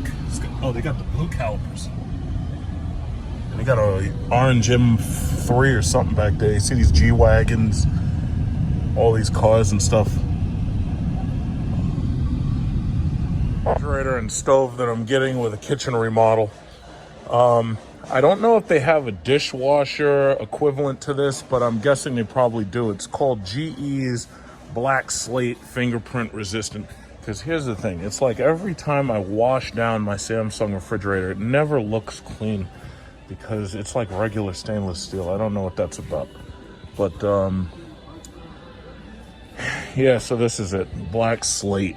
I don't know, they must have mixed like chrome and magnesium or something to get, ooh, what's this? It's got a door alarm and everything, and it's got controls on the door, like that, okay. Okay, so it's your standard French door. Now, the last time I made a video about buying a refrigerator, you saw me, I bought the Samsung. Everybody was like, oh man, you shouldn't buy the Samsung, it's terrible, and this, that, and other. But I've had it like, what, almost going on 2 years this November. And thus far, I've had no problem out of it. Even the initial whine that I thought that I was hearing out of the compressor, it doesn't bother me anymore. In fact, I really don't even notice it. But the refrigerator's been going strong, no problems. Yeah, so that's that. Excuse me, do you have any freezers? Freezers. Excuse me, do you have any freezers? Okay, thank you. Okay, $14.39 for the oven and $25.40. Excuse me, you have I don't know if maybe you keep it in a separate area. You have a dishwasher for this model, right? We sell a dishwasher for it, but I don't have it in the show. Not in the store. Okay, cool. Twin chill. Okay. Got him, they got him. Oh my God, they got him. So you share a portion of your time and your earnings. Oh, they got him. They got him. Oh, they got him. Oh no. They got him. Well, I don't know what you were doing, buddy, but you shouldn't have been doing it. Bob's just looking at some nice basement furniture. And they have this new couch. It's a Spencer 4-piece sectional, and it comes in brown and it comes in blue. Now, let me tell you something. I actually really, really like the, oh, goddamn, the Trump finger came out. I'm trying to get rid of that thing. I really, really like this couch right here. It's really comfortable. It has no gimmicks. There's no electronic shit in it. There's no power headrest. There's no power footrest. But let me tell you something. This is a very comfortable couch and a very comfortable chair. And I will say, one of the things Bob's needs to understand is if they want to make their stuff more attractive, stop putting goddamn grommets on everything. the grommets and stuff that they put on these chairs and seats, I think the grommets made them look terrible. They look like it. And I understand Bob's doesn't make this stuff. I understand that they're getting this stuff from somewhere else. But let me tell you something. When you have nice plain stitching, just like this, we have two bold colors. You got blue, you got white. And there's no silly little grommets, and there's no silly little rhinestones and all this other add-on garbage. This is a really nice couch. Like if you had this couch, if you had like a pool house and you had this outside next to your pool, you know, granted it's going to get wet, but let's say you have a pool house and it's indoors. This is fabulous. Even that couch, I sat in that couch, but I like this couch better. And it even comes with a matching ottoman. And the matching ottoman is gorgeous. I love this couch. I like this chair. I would actually get this chair and this ottoman just by itself, in fact, because I already have a full couch, and I like that couch. I like that chair. I really like that. But no goddamn grommets. I hate grommets. Grommets look terrible. What am I talking about? I'm talking about right here. Look at this. See how they got these little goddamn rivets? You see this shit right here? That makes a thing look cheap. I like the other. Whoa, Jesus. Sorry about that. Whoa, don't hurt my tables. Yeah, I nearly got me.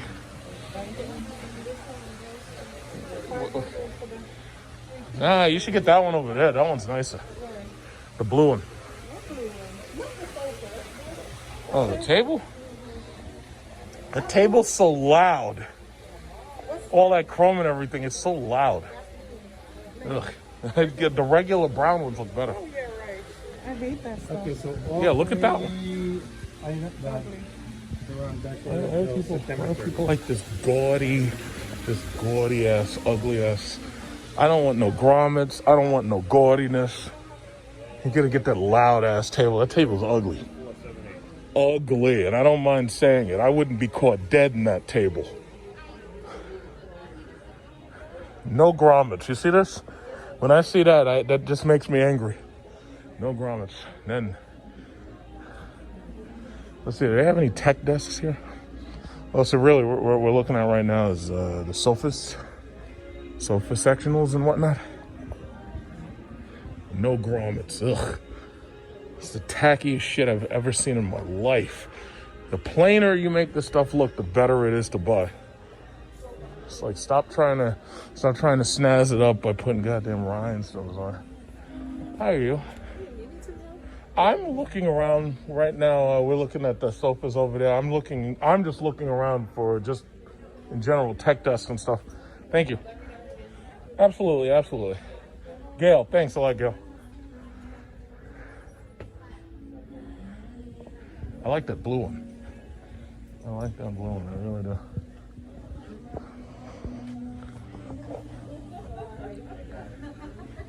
Ooh. Well, you know what? Costco had something similar to this the other week. Costco had one just like this. I think it was like $500 if I'm not mistaken. It's basically a 70-inch television stand. It's like if you have like that house I showed you, if you have a really, really tight bedroom and you don't have a lot of space for anything, it's like you have to make the most of the space you got. So everything has to be practical. And one of the things that I've noticed about their furnitures, like for instance, this couch right here, we actually have this couch and got it from Bob's. The only downside is if you have children, this thing gets filthy real quick. You do not buy this couch if you have children. If you have children, you better get a material more like this, like faux leather or leather. But you do not get this micro. Every time you go over somebody's house and they got this microfiber, this stuff gets so filthy so quick. And it's a nice couch. My cousin seems to like hers, and it's got the power button and the USB port. It's like, how stupid do they think we are that you're gonna sell us a couch based on the fact that it has a USB port? It's crazy. It's really crazy. But my cousin bought this, and she likes it. So hey, as long as she likes it, that's all good. I like the color. I really do. I like the color, and I'm not too crazy about the power lift gimmick, but I do like the color. The price is reasonable because you get both of these for close to $900 or whatever, $8.99. However, I like that deeper blue with the white trim much, much better. Oh God, they're gonna screw me up with YouTube censorship because of Whitney Houston playing over the radio, so I gotta stop. You know what that is. So you gotta pull it down every. Yeah.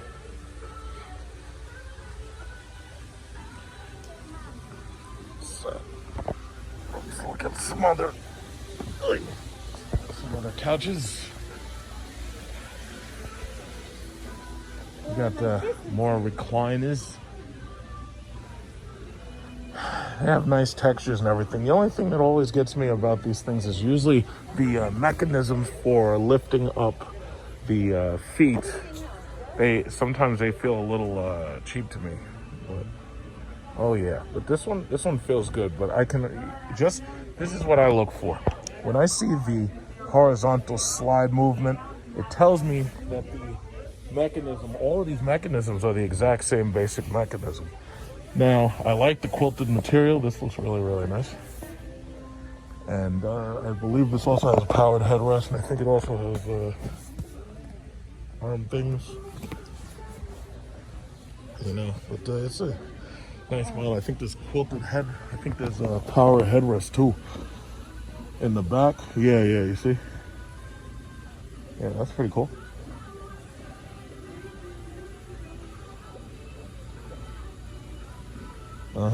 Power headrest. And there's a LED button. So you can turn off this gaudy ass LED, and then it also slides back and forth. Turn off the LED, and then there's a button to put this thing down. But yeah, these are really nice desks, chairs, and sofas that they got. And then they have a warranty called Goof Proof where they'll come and clean it.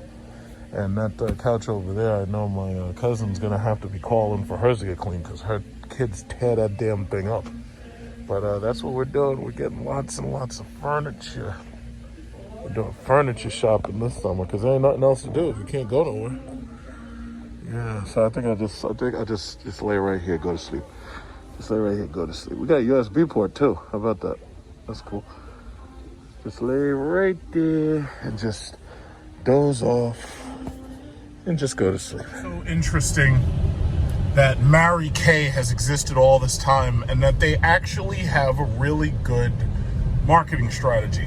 Regardless what you sell for them, regardless how well you do, they, you know, it's like I guess they're classified as a MLM above just being a regular pyramid scheme, because they actually have a product, and even if you're buying that product yourself and reselling it to other people or flat out selling it to other people, it's like there's, you know, how should I say, over years these people have managed to exist. And to tell you the truth, like, I really dig the pink Cadillacs. I really dig their personal color. I think that's a great way to advertise.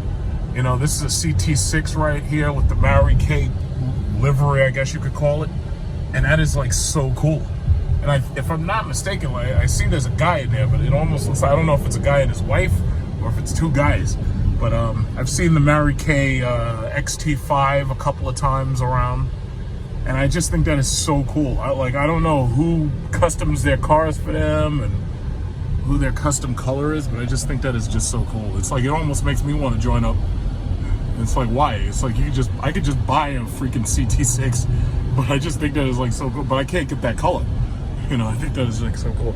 But that's like, if you had a wife and she's gonna have a car, it's like I'd want her to have a car just like that. That is like so awesome. CT6. Oh look, there's a bunch of them in there. They must have just come back from a sales conference or something. I just think that is so cool. Look at these people.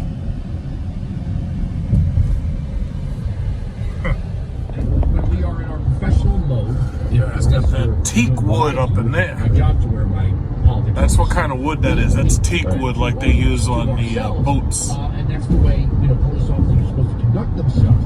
But I've never seen any police officer be if they were to, let's say, wear a Black Lives Matter mask. I'm sure the story is out there. I don't know off the top of my head. But I don't understand what the controversy about that, though. If they were wearing NRA masks, I could. This guy's got an S560. Oh, it says attorney. Holy shit. This is the guy you gotta call if you get in trouble for murder. S560. Cool. ZipRecruiter for free at ZipRecruiter.com. Oh shit. This guy's an attorney. And that's how she found Lamont, her new project. God is so perfect for me. I had a career. I wanted you to see the wrap jobs that these guys got. They got like 4 cars, all orange. So it must be the exact same person wrapping them. I don't know. Orange there must have been a sale on orange or something. But it looks good. So wait, where is he? They got an S-Class. Oh shit, they got 5 cars. So they got the Rangy, they got the Rolls Royce, they got the AMG S63, they got the X5, and they got the Lamborghini Aventador. And then they got an M5. Who the hell are you blowing at? And then they got an I8, so I guess I know what color that's gonna get turned. Remember how I told you I see these damn things every single day? You know, well, here's another one. Temporary plates on it. In fact, I might actually have seen, I think this guy came to VMA's auto collision car meet before, because I think I've seen that car before. Come to, you know, just looking at it, it looks familiar.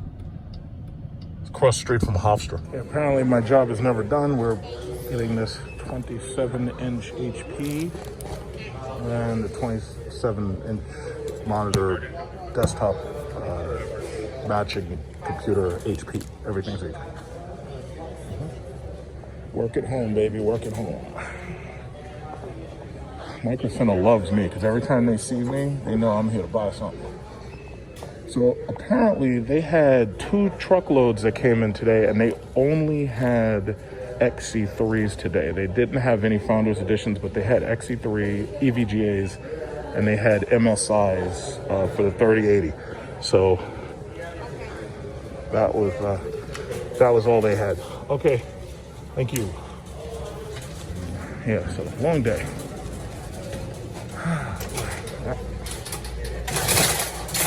Alrighty.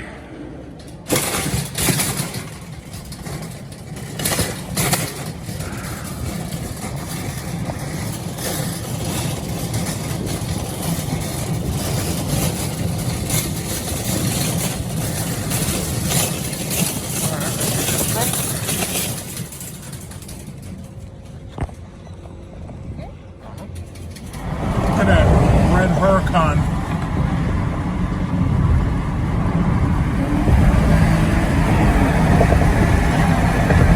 Hard to catch up to him, but he's there. Fucking guy in this Escalade is in front of me.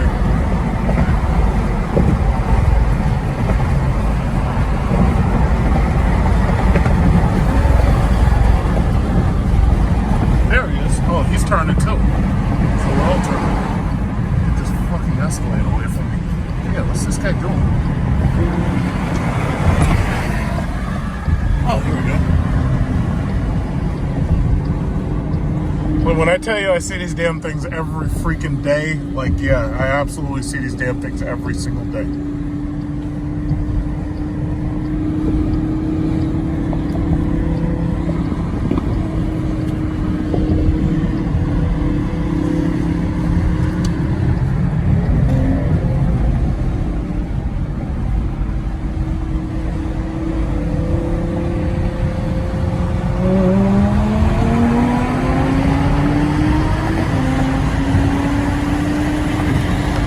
Scat pack here. Oh, this is a 392, but it's a Wi-Fi. Oh, that's nice. And my uncle is right here. Look at my uncle. And he didn't even notice me. Let me see if I can get his attention. That's it right there. He didn't even notice me. Let me see if I can get his attention. That's hilarious. He didn't notice me because he wouldn't expect me to be in this car. He always expects me to be in something else. That's him. I'm gonna wave to him in a second. I'm gonna get right close to him and wave to him.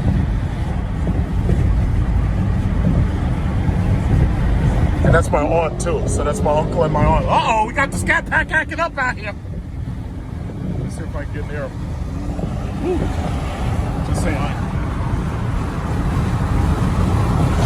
That's them though. I'm gonna wave to him in a second. You can't do two things at once. So I just said hi to him and then bye to the blue Scat Pack. The Scat Pack slipped out of here.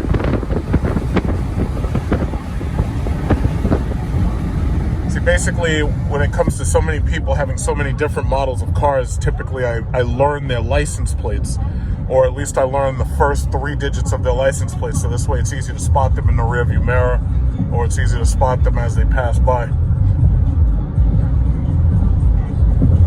What happened here? Somebody with the S-Class. Somebody with the S-Class decided that they were going to turn against traffic and destroy a Nissan. Oh no, look at that Nissan. Oh my God. Oh my God. These people need to pay attention. Can't be racing. No, you know what happened? That guy, I could tell, just the lane that we were turning from, that guy tried to speed ahead, make that turn, but what happened was the person to his left probably kept on going straight, and he didn't realize until it was too late, so he ended up further ahead than he should have. Okay. Damn Nissans. And he ruined a perfectly good S-Class by destroying his car. How about that? It's ridiculous. Absolutely ridiculous. That S-Class deserved better. Yeah, okay. You might want to call the fire extinguisher, the fire department, because I think it's gonna, yeah, all your coolant's coming out.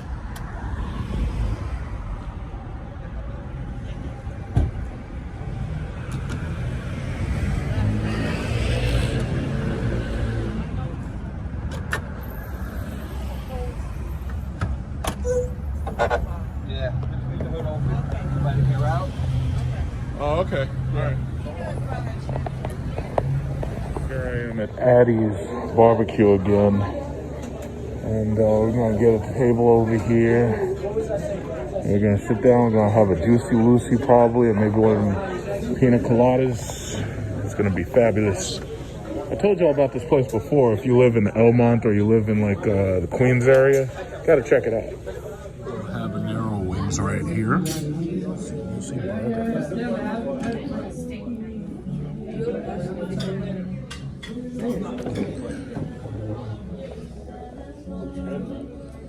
Yeah, Juicy Lucy burger. On the Instagram. Your steak look good. You didn't get yours yet. Oh, no. I got my burger. They really got the steak. Oh, okay. Like, they took so long for my burger. I'm still waiting for my fries. And I ordered a pina colada shake. I'm waiting for it. It'll come, all right? And they have a pina colada shake back there for me, I think.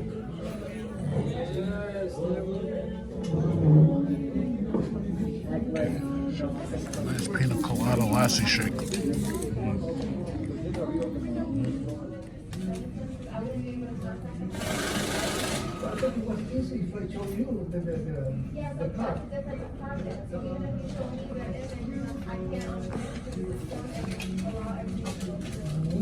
Thank you. So is that Barabbas? There actually was a sale on Mercedes cars. That's why I'm seeing a lot of these Brabus's. There was also a sale on those BMW M8s. They were dropping like $30,000 off of the price of those damn things. First of all, right here, you got somebody who's got their Trackhawk right here, right? So this guy's got his Trackhawk. But look at this guy right here. Or I should say, look at this woman. This woman's freaking parking a Rolls-Royce Cullinan in a freaking Costco. This lady is parking a Rolls-Royce Cullinan in a Costco next to a goddamn Kia Soul that got hit in the side and got its bumper damaged. Look at this. Look at this. This lady doesn't even care. She's parking a freaking Cullinan in this horrible parking lot that I'm trying to escape from right now. This lady. Look at this. Look at this. Look how she whips that damn thing through here. With no care whatsoever. What a disrespect to the Rolls-Royce brand name, this lady. It's like the next thing you know, you're going to have a guy with a Bugatti shopping at Walmart, because I love Walmart, but I'm just saying. It's like, put that thing right here in this horrible parking lot next to all these horrible... Oh, look, there's a Chrysler Pacifica, so I can't say they're all bad, right? I gotta see this lady. Come on, hurry up, get out. Disrespecting the Rolls Royce name. You're supposed to be in that car pulling up to people asking for Grey Poupon. Look at this lady. Looking like Heather Ballantine. I find this really, really interesting. I'm on Route 110. Hyundai is building a Hyundai Genesis dealership directly across from the Lexus dealership that I took you to when we were looking at the Lexus RX. So this is Route 110. I believe this area is called Melville. And I found that kind of interesting that Hyundai is bold enough to build a Genesis dealership right next door to Lexus. Now, Lexus ain't got nothing to worry about from Hyundai, because the thing about it is these people who buy Toyotas and who buy Lexuses, these people are baked in. Like, you're talking about old people who trust their Toyotas so much that they want to go to the next level and they want to buy themselves a Lexus because they trust those little 4-cylinder Toyota engines so much that they say, you know what, I want a V6 from Lexus because it must be good. So Hyundai's not worried about them.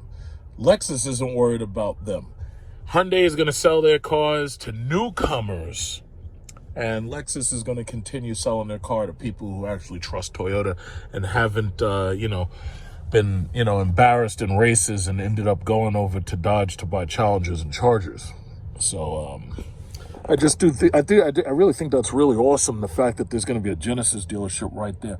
I am going to make a video of the Genesis SUV as soon as I get a chance, because I already made a video about the Kia Telluride and the the Hyundai Palisade, but the next one I believe is called the GV80, and I'm really interested to see what that's going to be like. But I think the reason why the Telluride and the Palisade are doing so well is because both of those SUVs, like fully loaded, are less than $50,000. Meanwhile, if you buy like a base Cadillac XT5 or XT6, you're already way past $50,000 for the most part, or you're right around it. And I think what the Korean automakers, in this case Kia and Hyundai, are doing right is that they're beating everybody else on features. Like when you buy one of those fully loaded Genesises, you get way more out of it than you'd get out of a Lexus. Because Lexus, they were talking like for that RX 350 with like heated and cooled seats, these people were talking damn near $70,000. I'm like, hell no. First of all, I don't think a Lexus is worth $70,000. I don't even care if it's an LS 460. I would never pay you that kind of money for a Lexus. That's number one. Number two, it's like there's so much competition out there, I just can't see it because there's so many other things.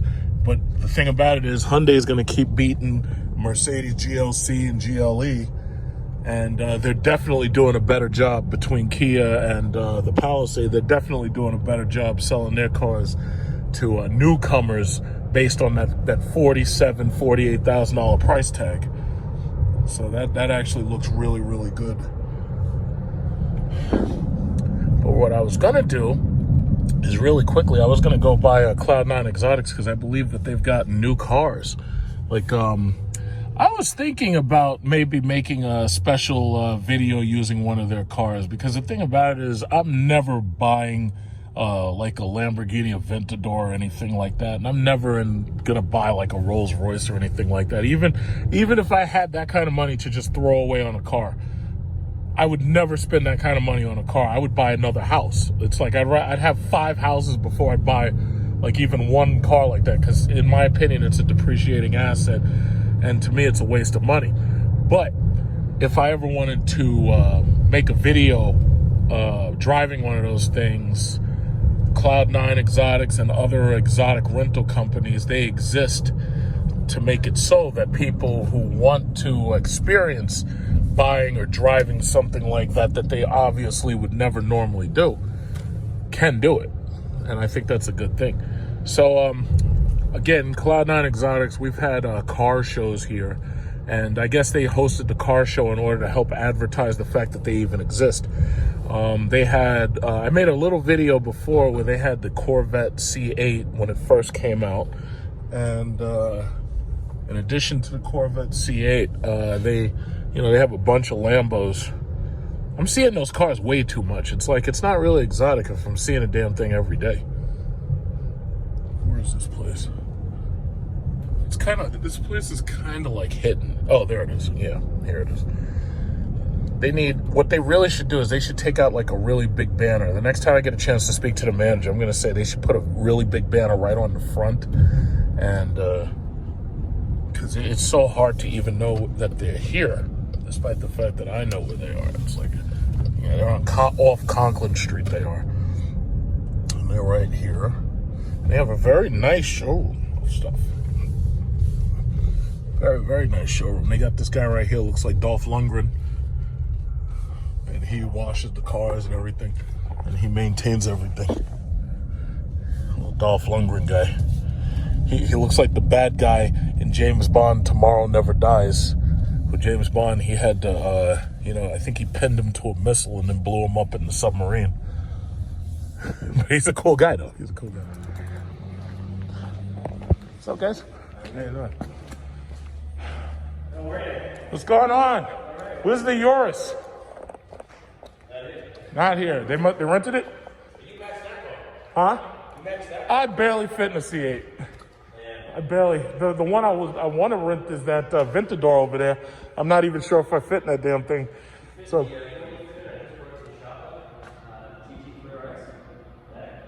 The GT3, the Porsche. Yeah, huh? Bubble cockpit, I guess.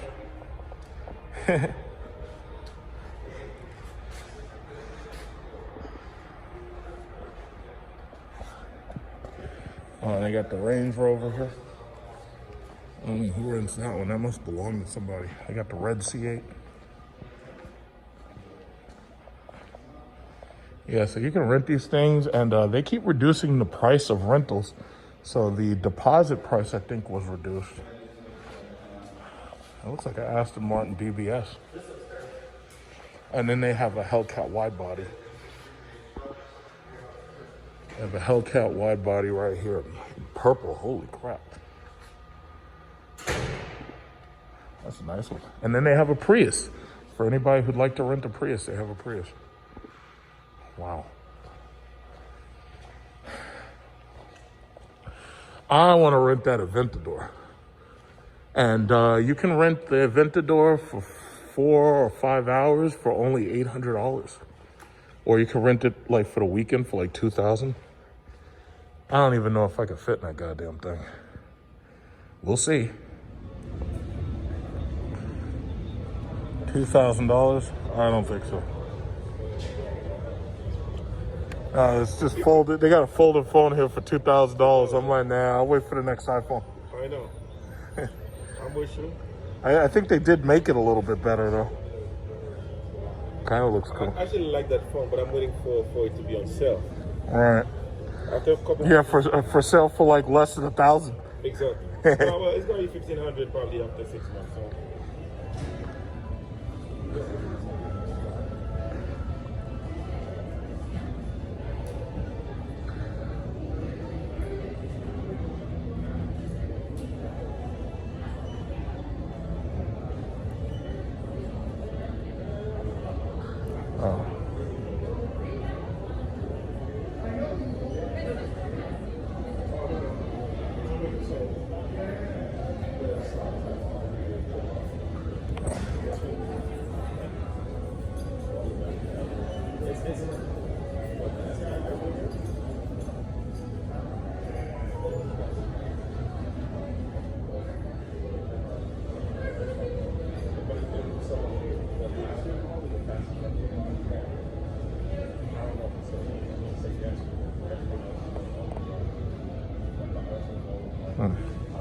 Oh, beautiful.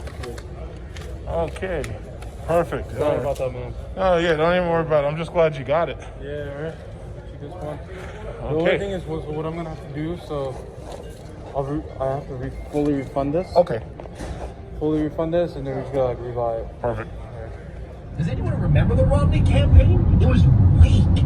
The Democrats were, he killed this person's wife and he was bullying gay teams. They threw everything at him. And his... This guy's got the track on.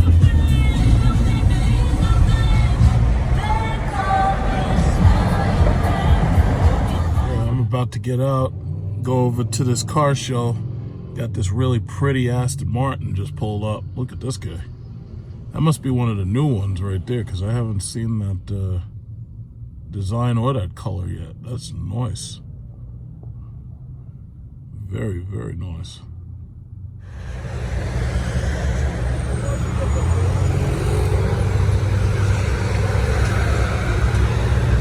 Another Belmore Nights. This guy with this Aston Martin, that's nice.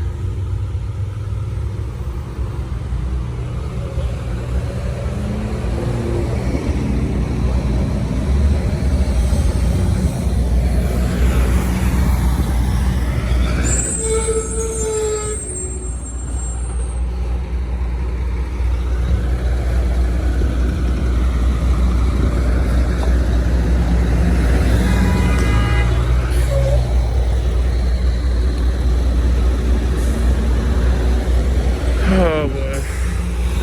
Another Belmore Nights. We're nice and early. So what is it, 4:05? See what it looks like in there.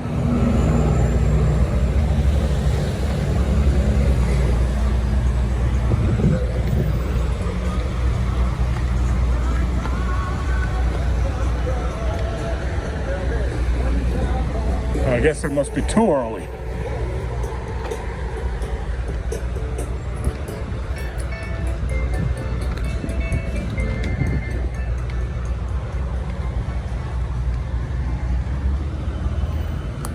A little bit too early today. I didn't come last week because I went on a date, and we were out a long time. Oh, here's my friend right here with the Jeep Grand Cherokee SRT and the Destroyer Gray. What's going on? Very good, sir. Hi. What's new? How you doing? Very good. What's new?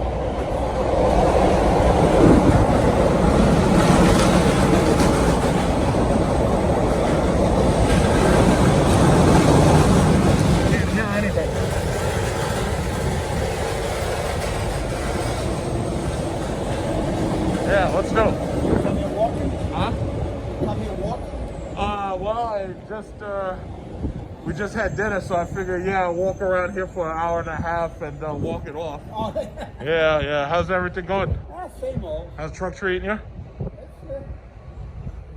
Okay. No, Going good? I don't use it much, so it does what I need. That's exactly right. Yeah, security has a Trackhawk this color sitting on their lot right now. Yeah, 78,000. They're trying to get 78,000. They never getting that. Not right now. Not right now. Nah, they'll end up giving it away. Well, they'll probably knock about 4,000 or 5,000 off. They'll probably sell it end up close to about 75, maybe less. He's got the state. Well, he had. He's a 14, but it could be a 50. But he's got the air ride on it and 22s. He just sold it. Actually gave it away. Oh, he sold it? $40,000. How many miles? 42,000. Yeah, once you have about 42,000 miles, because it's once you pass that initial warranty, you know. After that, but these things really do hold their value really, really well. They really, really do. Unlike the German cars, they really do hold their value. I'm thinking about getting rid of it next year. To get what? I think I'm going to get the Challenger wide body. Oh, okay. Yeah, I'm not sure if I'm going to do the Scat Pack or the, if I can find a nice leftover Hellcat. Yeah, Challenger wide bodies are really nice, and you know, you have no shortage of finding those. My friend I got, he sells older cars. Well, he sells anything. But he also does ceramic coating and stuff. Okay. His father had an RT, Challenger RT of 2010, and the motor blew on it, so they totaled the car on it. Oh. And he just bought a brand new RT wide body shaker. Yeah. Nice car, really, really. I mean, you see the picture of the board of the car. Well, you've seen the Charger Hellcat wide body red eyes coming. Oh Oh, I didn't know that, yeah? Oh yeah, they basically have for the exterior is a new hood, and that's it. But the engine is the red eye. I love the body on the Charger better than the Challenger. But I already had the Charger already, so I had the Charger located. I don't have the Challenger. Oh, okay. I had a 2010 SRT. Yeah, as long as you got one of these things with all-wheel drive and you got one with rear-wheel drive, you're good. Because you can't. That Challenger and the Charger, as great as they are, it's like unless you have the all-wheel drive one, it's like you really can't drive that during the winter. It's just risking too much.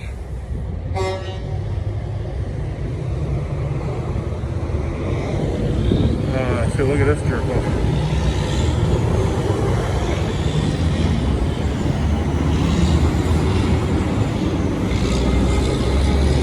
Of course. Got these idiots honking at him.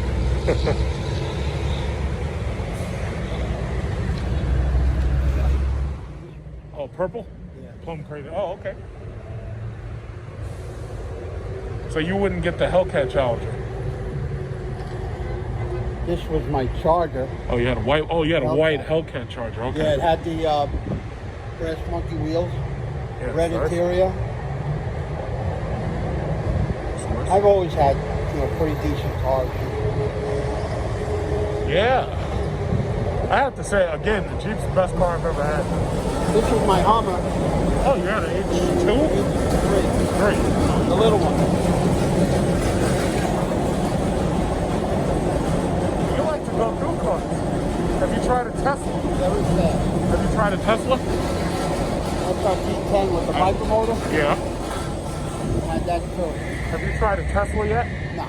Try one. My son's looking to get one, but Man, those things, they got the new mode that they put into them. It goes 0 to 60 in 2 seconds. And it's called Played mode, right? And those things, even the ones that they have right now, it's like the ones that have ludicrous mode, those things are fast. And then you don't have to pay for gas, obviously, because you just charge it at the house.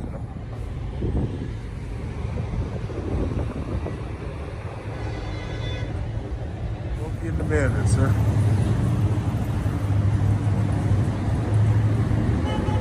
Oh, I guess I'll see them later. Oh, it's Sasquatch Hunter. So he's here now. Cool. I'll check him out later. Oh, look who it is, the Ford GT. Okay, let's make our rounds real quick. We're gonna make our rounds.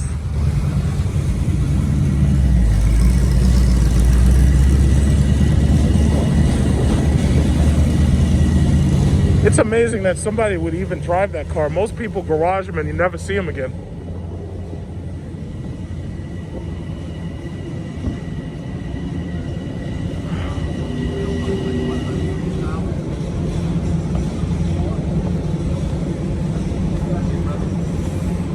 Hey guys. how's it going? Very good.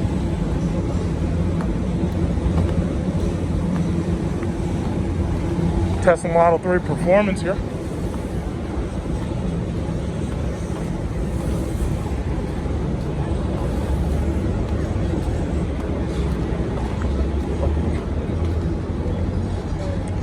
Got that Ford GT. Where's I want to go see where he parks. Oh wait, he's coming back. Where's this guy? Whoa, whoa, whoa, whoa. Sorry. Sorry about that. I don't want to crash car. Man, if that guy had hit me, I would have totaled his car. Damn it. Guys, he's like he's avoiding me. Where's he going? Okay, I'll make my rounds later. Let me go back that way.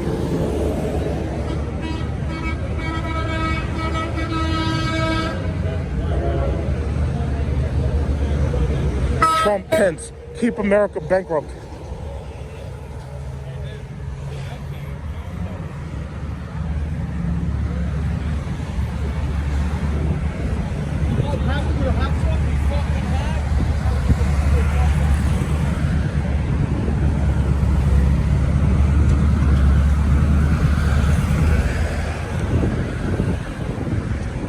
how low this guy's sitting in that thing.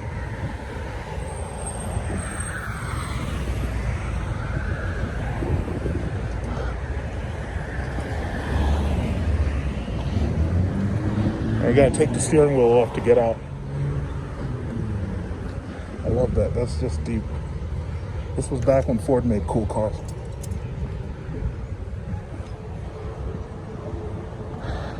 Which year is this? 65. Beautiful, beautiful.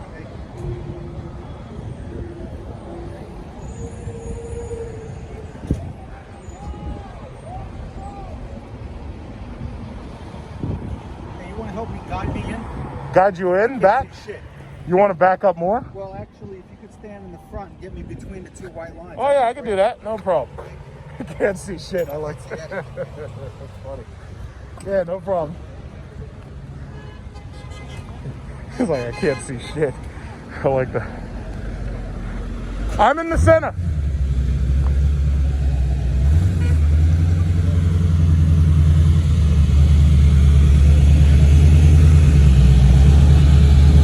Okay, stop. All right.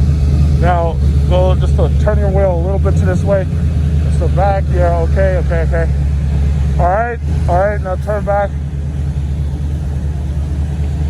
All right, slow. All right.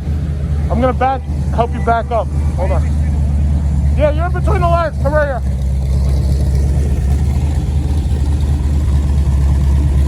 Stop. Yeah, there you go. Yeah, you're good. Yeah, it doesn't take up the whole space, so you're good. Yes. Oh, that was interesting. I can always be some help. Watch him get out of that damn thing.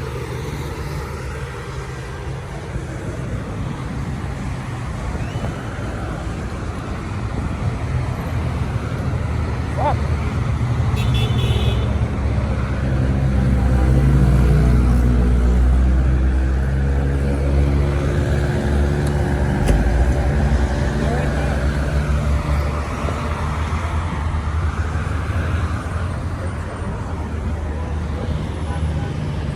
Oh, I see. So the flying buttress is something Ford constantly used.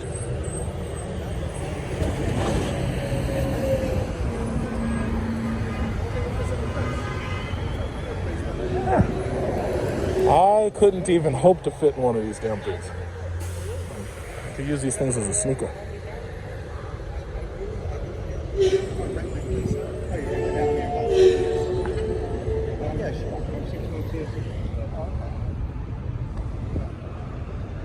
Thank God. I think my coffin is going to be bigger than this. That's crazy. Let's go say hi to Sasquatch Hunter.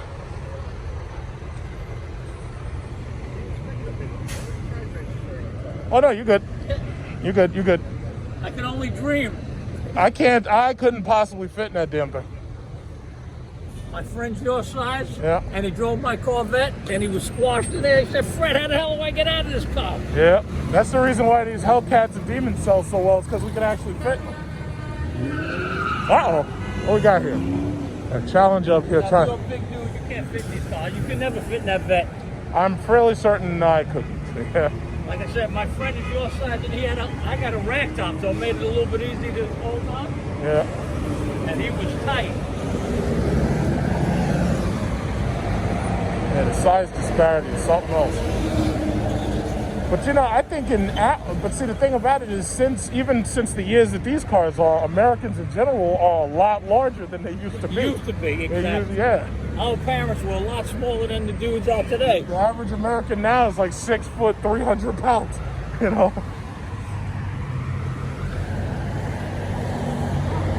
That's crazy. One of my friends is 6'5" and he's 360 pounds. Yeah, we call him the skinny guy. Yeah. This one's yours. I got a rack top. Oh, you got a rack top. Okay. I'm a rack top guy. Uh-oh. This guy brought the That's Hellcat. That's what they... Yup. 5,000 pounds. Yeah, that... And plenty fast. 0 to 60 in like 3 seconds, yeah. Plenty fast. Freaking monsters. This is the gangster car with the gangster tools. Now don't look inside. It's a gangster car. We've got gangster cars around here. It's the uh-oh, we got the Lamborghini. Huracan over there. No, I'm sorry, that's a Gallardo. And then there's a Viper.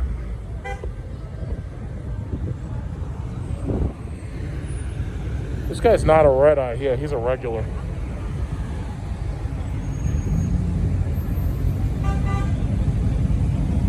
Yeah, see, Mopar products don't need help backing in.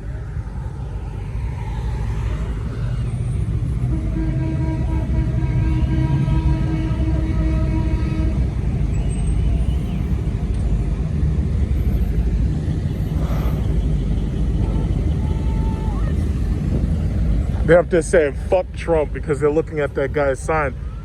You gotta understand, there's a lot of white people who are pissed the fuck off of Trump and Pence. In fact, I'll tell you what, white people's pockets are hurting so much, they hate him more than black people do. In fact, a lot of black men are thinking about voting for Trump because they hate white liberal feminism. It's fucked up, man. Thomas Sowell wrote a book called White Liberals and Black Rednecks. And my God, that shit is truer now than ever before. I should almost stand next to the guy with the flag just to watch like people screaming at him.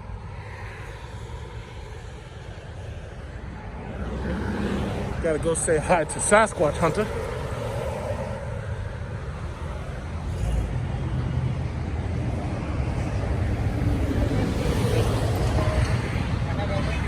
He's got the gangster call. He's got the gangster call.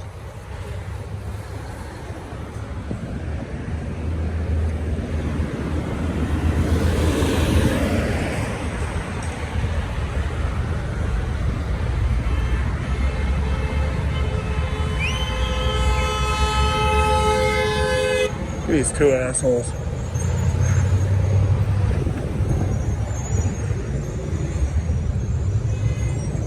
See, the sad thing is, if you're a Trump supporter, New York City controls this entire goddamn state.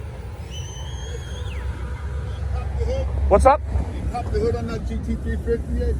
Did they pop? He didn't open the hood yet, right? On which car? The GT350. He didn't open. No, he didn't open the hood. He just parked it. That shit is gorgeous. Oh yeah, I was looking at it. That's a real. I was helping him back in. What do you got, Mountain? Huh? What do you got? Oh God, look at these motherfuckers out here. It's like we can't just enjoy cars without somebody starting some shit. Let me tell you something. If you are a Trump supporter, you're in the wrong state. New York City alone. Look at the Trump finger. New York City controls New York State elections. So if you are a Trump supporter and you live out in Long Island or you live out in Staten Island, your vote means less than dog shit because New York State will never go Trump-Pence because New York City controls elections. Understand that. I don't care who the next president is. Bottom line is, you don't have, your vote means nothing here.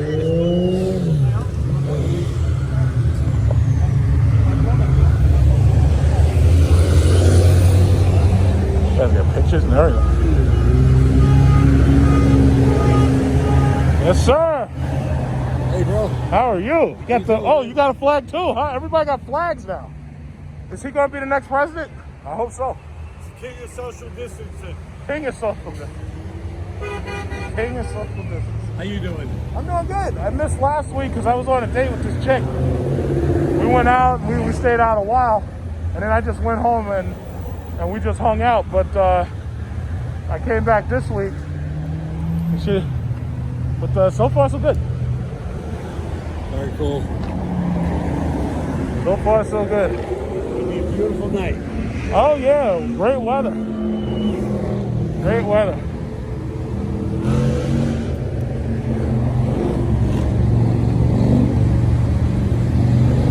My man. Yeah. See? Oh, you got the tattoo and everything. You coordinated. I've been on like 15 expeditions.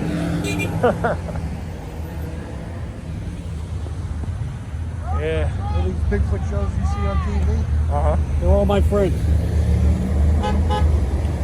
That's a cool club y'all got there. Bad enough evidence, we know it's real. Yeah.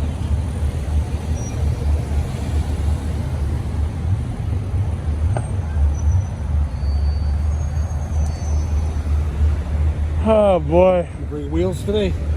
No. I'm working on my house. Working on my house. It's like I usually just show up. I just see who's here, shoot some video, and then I go home, edit it. I leave before basically most of the other people here.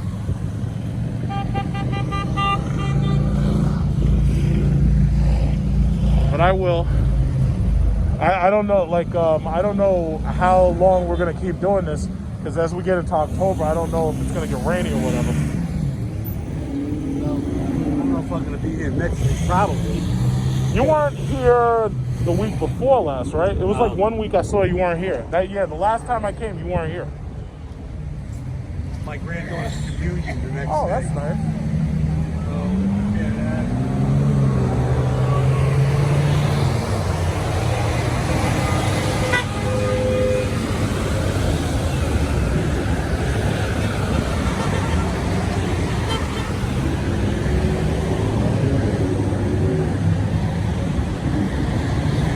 Say they're having a flea market here Sunday, September 27th.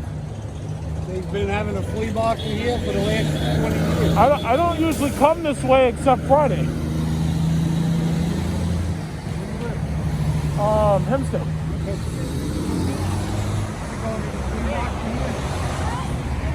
For a long time, man. I pulled some good shit out of here too. Yeah. I don't know, if I'm not too busy, maybe I'll pop by. Early. I'm here 4 o'clock in the morning. I stay till about 7, then I go home. Oh, so it's an all-day affair. Did they just use this lot or up over there too? This whole thing. Just this one? They start packing up probably around 1 in the afternoon. If you come in the morning. Uh-oh, somebody just got it. That guy in that Fiat just got a ticket.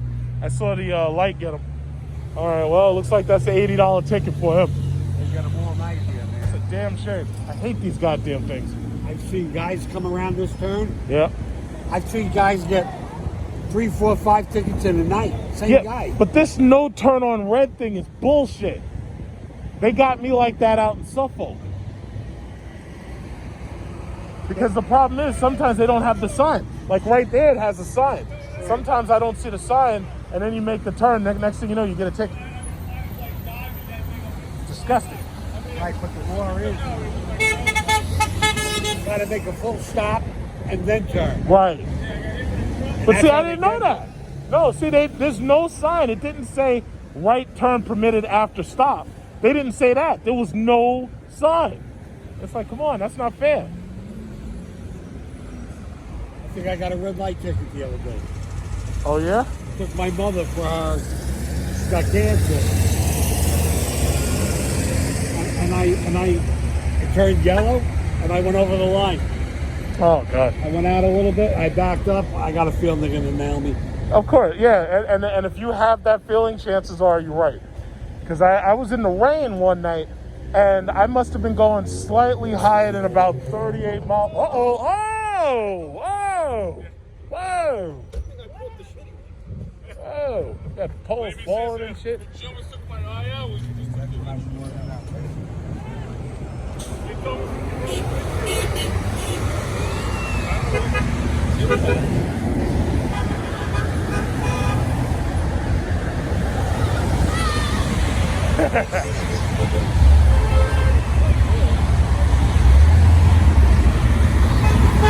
That's my favorite. Like you said, you got some people honking, and other ones are passing by saying "fuck you." Yeah, I know. That's all it's just.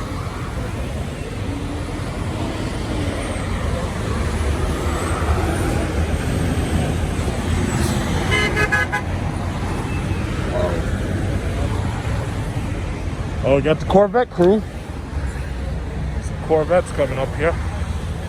Those old C7s. Oh man, we need a new body.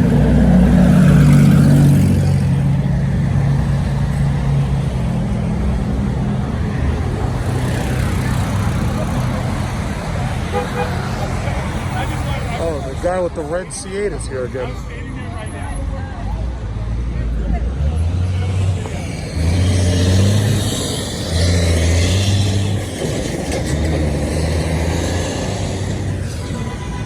That lady right there, she's looking over here. She's like, how the hell do these people want Trump? Trump is horrible. Look at that lady. She's pissed off. That lady right there in that car, she's like angry. Yeah, she wants to say something, but she's just gonna keep on going. What she's got to do? Are you videoing? Of course. What she's got to do is, I don't know if you want to say it. No, you can say whatever you want. I don't edit. What she's got to do is type in Joe Biden, Hillary Clinton, racist comments. I saw that video. It was fake. Joe Biden. There's a video with him sitting in Congress reading something somebody else said, and they took the thing out of context. It's like he didn't say that. My thing is, it's like, you know what? At this point, it is what you want to believe. My only thing is, if you're a Trump supporter, you're in the wrong state because New York City controls this election. So it's like they can have their flags up and everything, but ultimately New York State is going to fight. Just look up when Senator Byrd died. Senator Byrd, I remember that. And Hillary Clinton, Joe Biden, and Bill Clinton said, "A great man has died. He was our mentor." But you do realize Byrd had recanted on most of that stuff that he said before he died, though. Of course, because he wanted to get elected. He didn't want to. He was Grand Wizard of the Ku Klux Klan. No, listen, I totally understand that. But the problem is, he recanted what he said. So, and what are you going to do?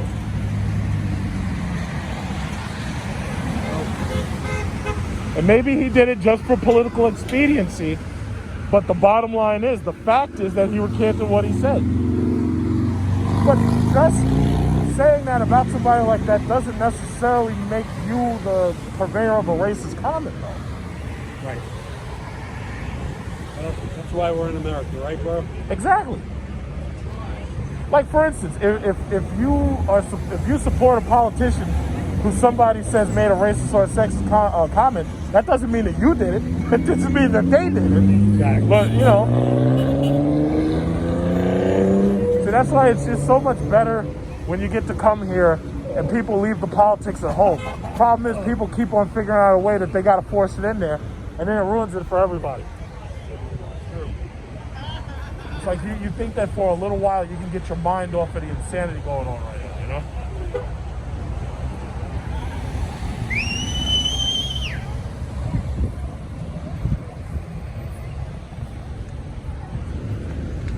Boy, it's gonna be a long day. Oh, I hope it stays cool. Oh yeah, this weather, it's gonna get cooler and cooler.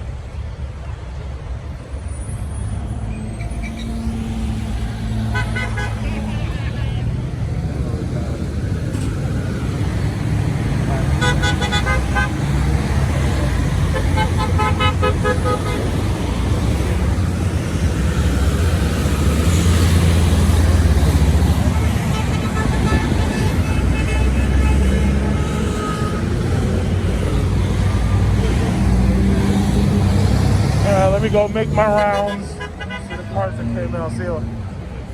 Make my rounds.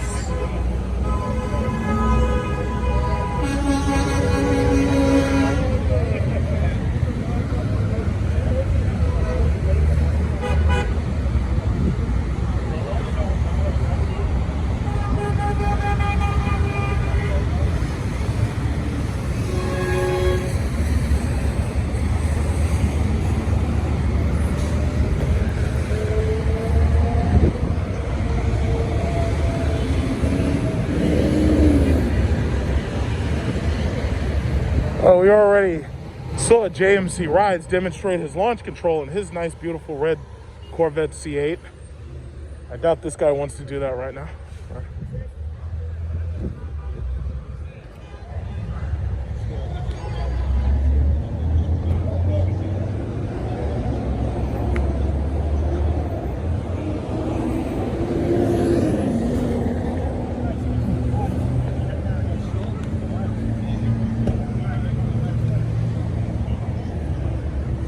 Anybody new came in? If I wait right here, it's easier to video the people who come in as they come in.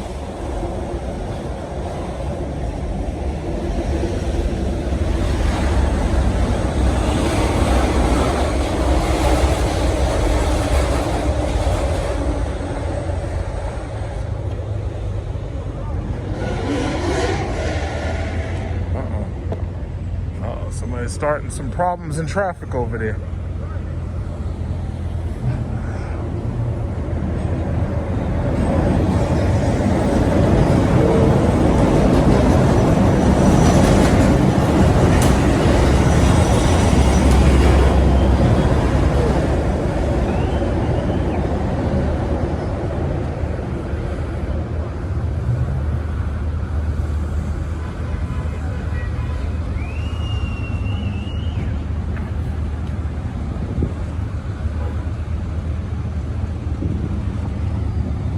Uh-oh, GTO.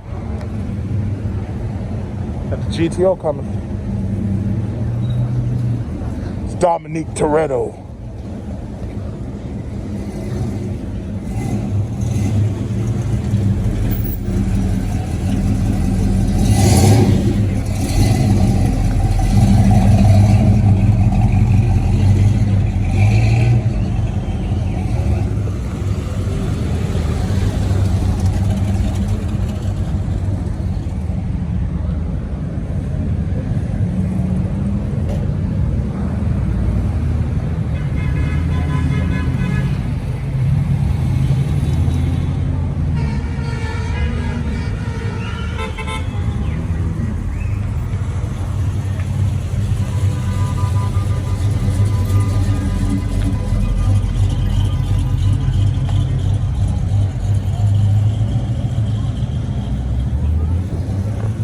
What's up, bro?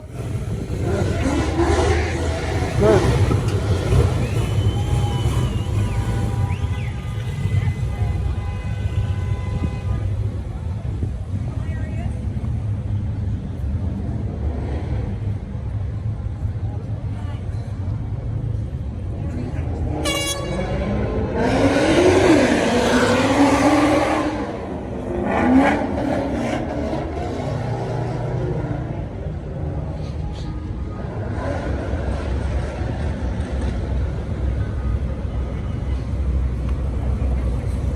What's up?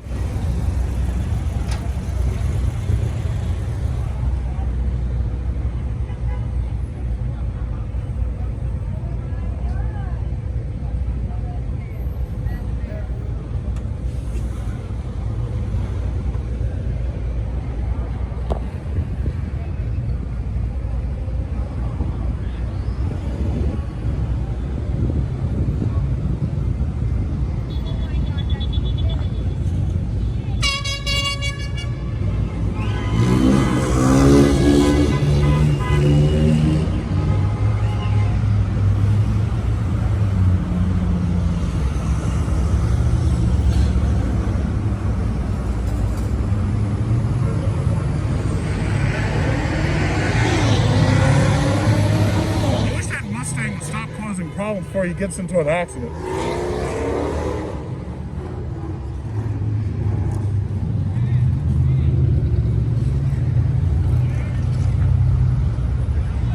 Wonder if we're gonna get anybody new tonight.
I've ever thought that a Regal GS used to be a cool car.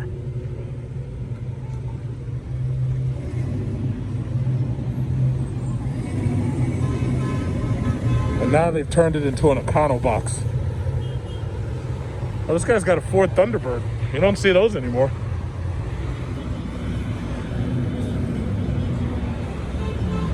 You really don't see those anymore.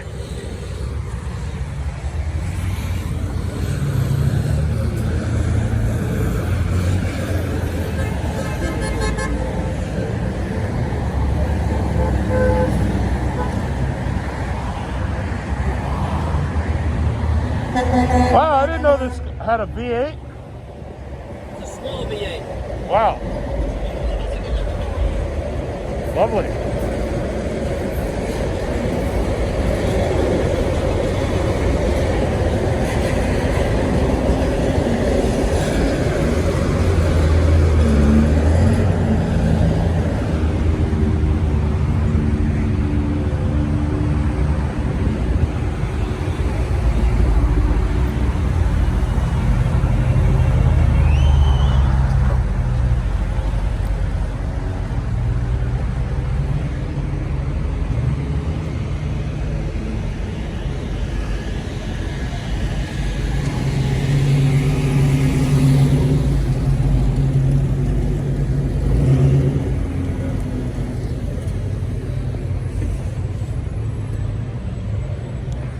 Me personally, to tell you the truth, I enjoy watching Ford cars fail. If you make a small car, I want to see you fail. If you make a slow car, I want to see you fail. If you make a boring, stupid, ugly looking car, I want to see you fail. If you make an Econo box, well, granted, the market needs Econo boxes, but if you make an Econo box and you try to market it as a muscle car, I want to see you fail. And unfortunately, because I own Ford stock, I'm not allowed to say that I want to see Ford fail because I own the stock and I'm actually supposed to be rooting for them. But these guys got to make cooler, better products. Better products. Cooler products that aren't boring. That Ford Thunderbird was actually a cute car, but that thing was too small. It's like, what were they thinking? It's like, were they really thinking that, yeah, we're going to make this and we're going to revive the whole company? It's like, come on, man. They screwed up the Taurus. They screwed up the Thunderbird. It's like they just kept screwing everything up. I mean, it was a nice car, but it's not going to be a volume sell, so there's no point in making it. Anyway.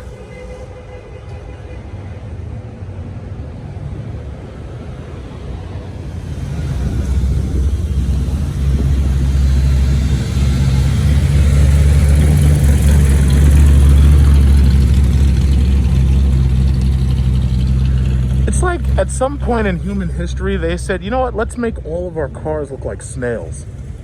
I don't know why that happened. I'm not sure when that happened, but it happened. It's very strange. Very, very, very strange. He brought the Ferrara.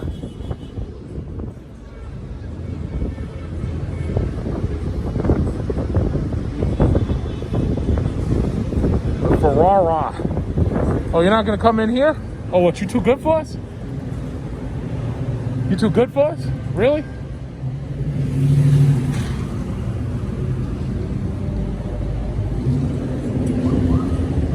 I'm very disappointed. I thought he was going to come this way.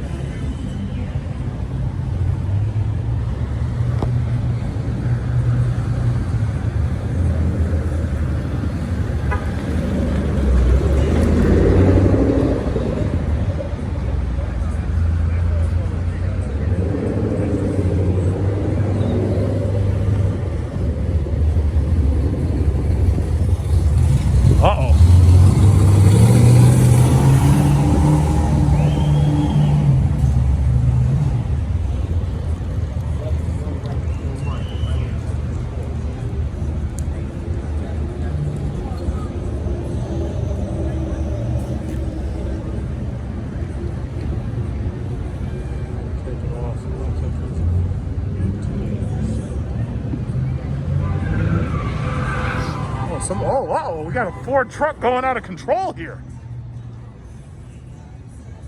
What's that guy's problem? Guy's making turns and shit like he's a skateboarder. Thought the guy was gonna crash into this pole, take out all them Trump supporters. Well, one can only hope. Oh, here he is. This guy. I thought he was gonna come my way.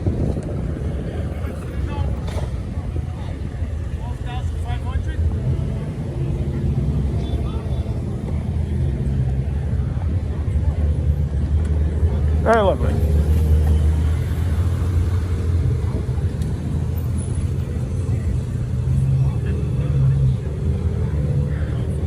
It's just amazing how Ferrari just isn't as cool as Lamborghini is. You know, it's just amazing. It's like, if that had been a Aventador, everybody would have still been looking at it. But when it's a Ferrari, nobody cares. I just find that amazing. Doesn't matter how fast it is, doesn't matter how new it is, doesn't matter what model it is. Ferrari just doesn't get the excitement that Lamborghini gets. Like, for instance, most YouTubers, I'll say about 95% of them, are not YouTubing trying to buy a Ferrari. They're YouTubing trying to buy a Lamborghini, and everybody knows it's the truth. There's no argument. I just find that amazing. I just find it absolutely amazing.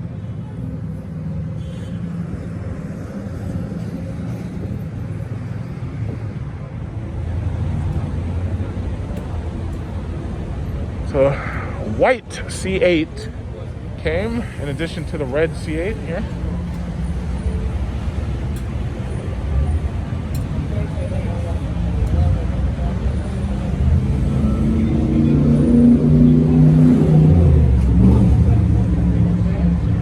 Oh, he took his top off, dropped the top. Guy parked the Lincoln Continental. He's got the seats in there. He's got the multi-contour seats in the Lincoln Continental. Very nice. Got another car that Ford screwed up. That's the reason why they had to discontinue it. Hey guys, hey Ford, are you listening? I'm a stockholder, so you got to listen to me now. If you're gonna build a car like this, make the goddamn thing longer and bigger. Make the roof higher, like an S-Class. Make it longer, like an S-Class. You know, the interior was so-so, but you guys really screwed up. You made it too goddamn small. And that's the reason why it had to be discontinued.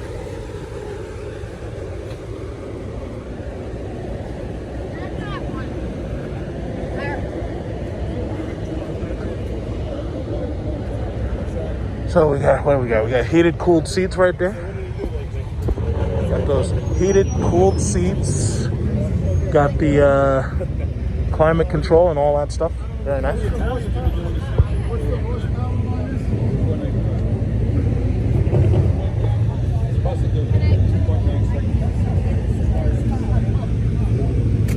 Haven't tried yet? I haven't tried.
Oh, somebody brought an Acura NSX.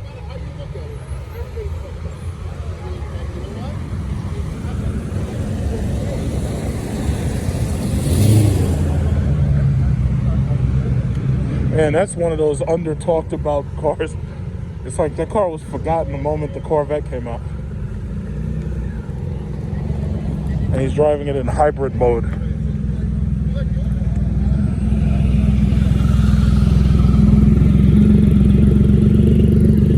Yeah, that's all I ever wanted. A rear engine car that makes almost no noise when I drive it. Yeah, that's absolutely what I wanted. Yeah, sure, that works on the streets of like Japan and South Korea, but it's probably not the best car to have here in New York or America.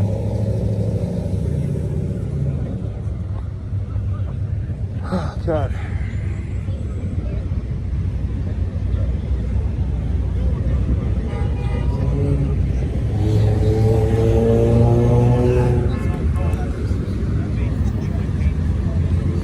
Funny thing about looking at old people at a car meet is that eventually people my age are going to be just like that, and they're going to still have their same old Hellcats and their same old RTs and Scat Packs, and we're all going to be old because most of us got stuck in subprime loans for our natural lives. Except me, though.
Hey, somebody brought a Cadillac XT5, a premium edition. This one's got heated and cooled seats. Hell yeah. I can tell it's premium because of the wheels and because of the lights. The regular XT5 Luxury doesn't have those second set of lights. It only has the turning light. Good shit. I think he can pretty much do whatever the hell he wants. I think he can pretty much do whatever the hell he wants. Yeah. But I gotta get those streaks off under the mirror.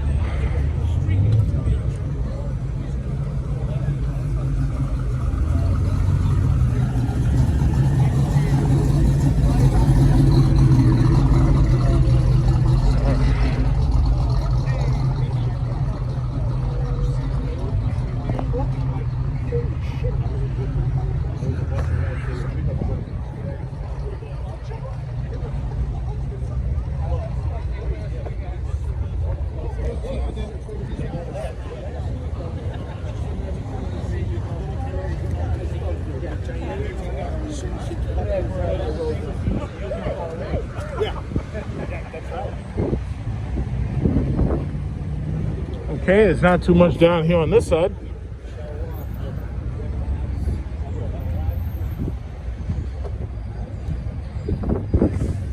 This is like a Mustang that looks like a Ford Capri.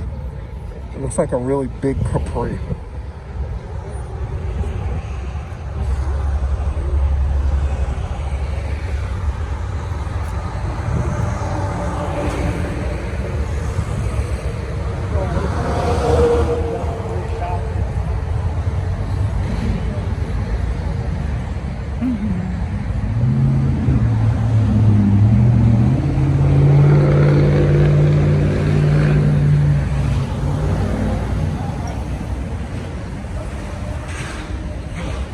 This poor guy thinks he can get $12,000 for a 2006 Dodge Charger.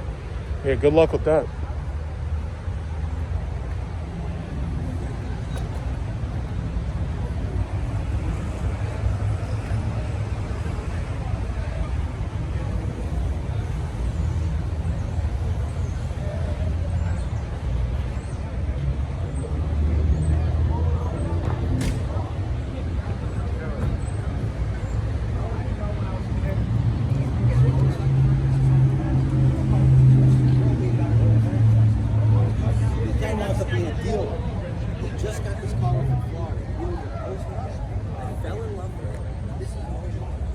right here? Like a gas rod out there. Is that a,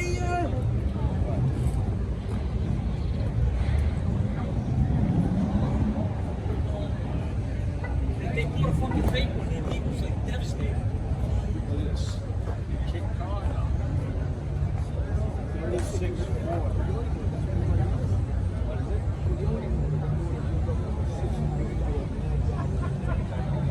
What is it? 600 horsepower. Uh-oh. Who's this? SS. Find out where he lives.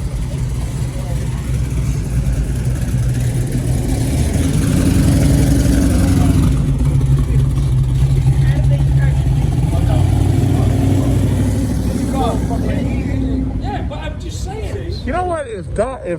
What is it? If Chevy was smart, or if GM was smart, they'd bring back the Chevelle, but they'd probably fuck it up. like GM would turn a Chevelle into a goddamn Econo box. It's like you'd say, how the hell did y'all turn this car into an Econo box? They'd put that same bullshit V6 engine in it that's in that XT5, and they wouldn't even give it a sport exhaust, and they'd just create another goddamn Econo box. Huh?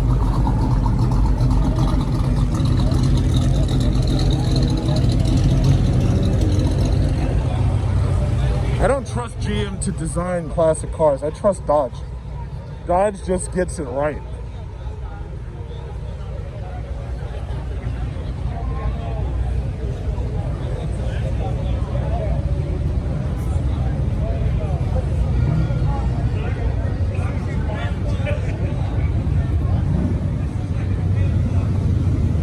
See, our friends the police are posting up over there already.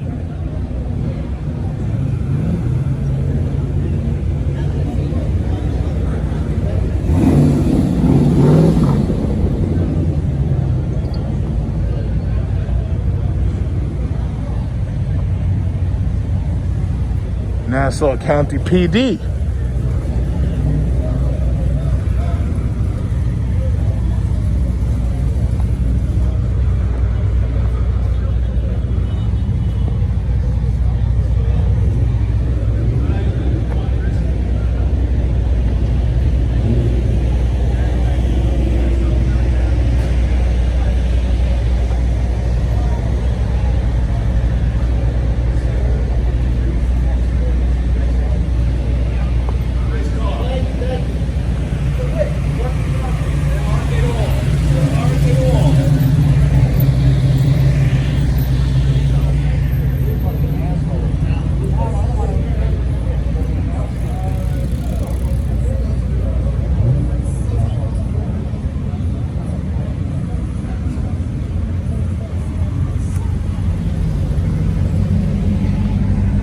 This is GM's idea of an SS. And they put that up against the Dodge Charger, and guess what happened? And I have to say, it was actually a pretty good car. I like the interior space.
Looks like Mitch McConnell.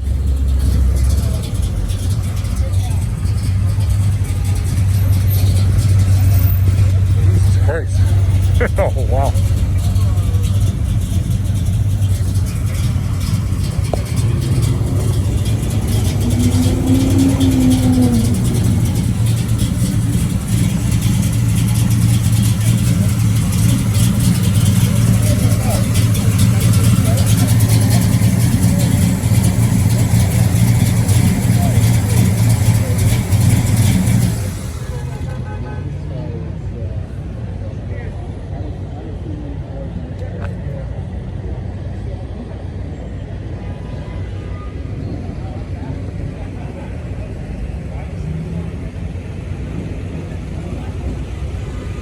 Oh, this guy, he must get all the women out here in Long Island.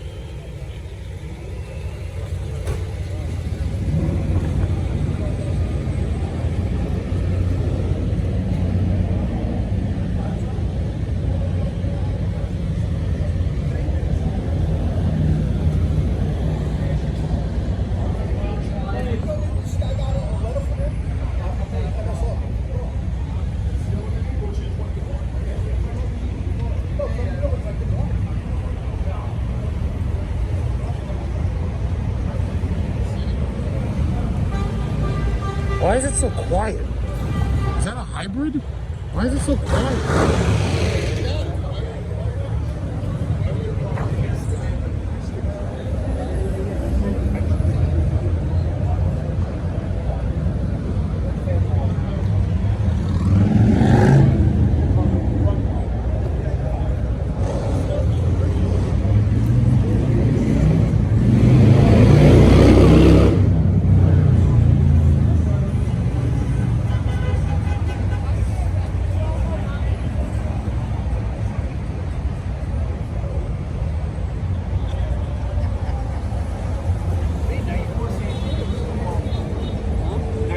You have an extra chair. Oh, they leave. The girls will leave. SRT6. I've seen this a couple of times. This guy, he must live further out Long Island because he comes to all Long Island shows.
Shit, he nearly crashed into the side of that shit.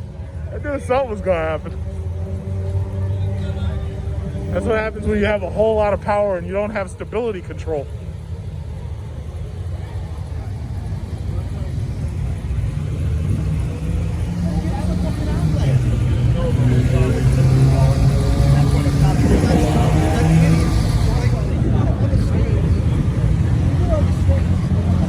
Oh damn. Who's that? Holy shit. She got herself a something. I don't even know what that thing is. But it's got right-hand drive. I gotta go check her out. How do I get out of here?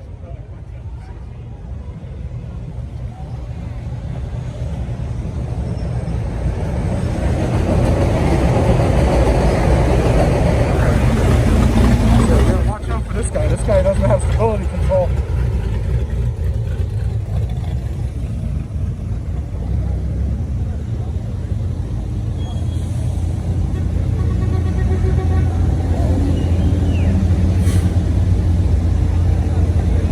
The steering wheel is on the wrong side there, young lady.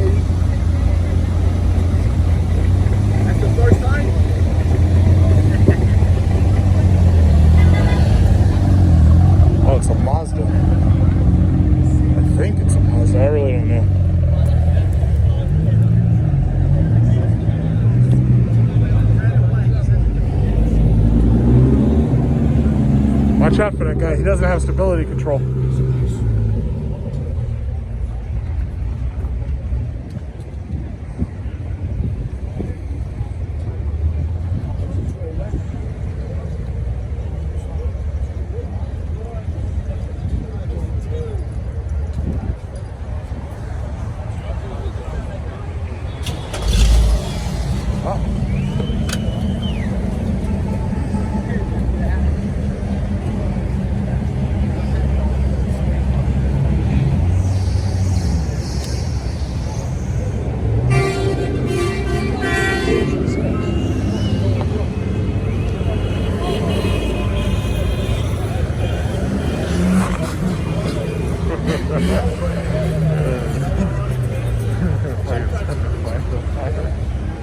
That'd be great.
Yep.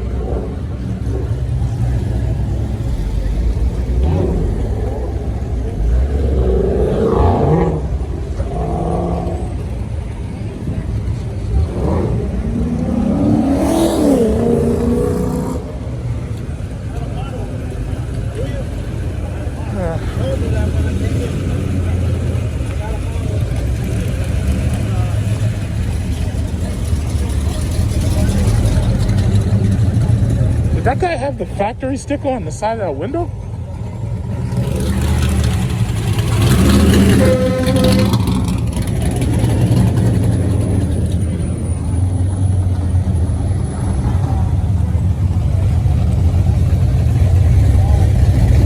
Uh-oh, you gotta stop pissing off your girlfriend. She scratched the side of the car. It's like you never let your angry girlfriend know where you park your car, because she's gonna scratch it. Uh-oh, CTSV back. Oh, they got the middle finger up at the Trump thing.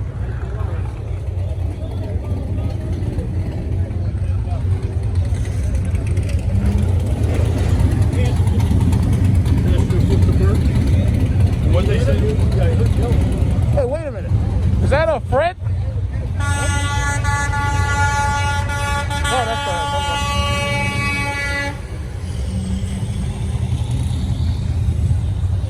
All right, I tell you what, everybody with these goddamn masks on, I thought that was Fred. Never mind.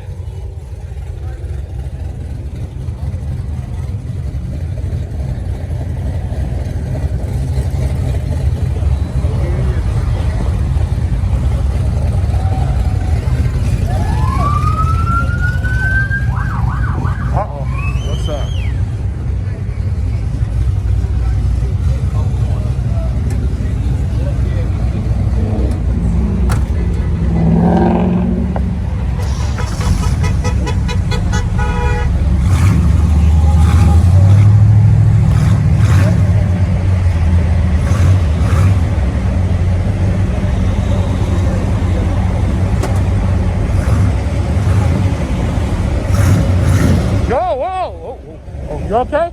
You okay on that side? Wait, stop. Oh, okay. You're good.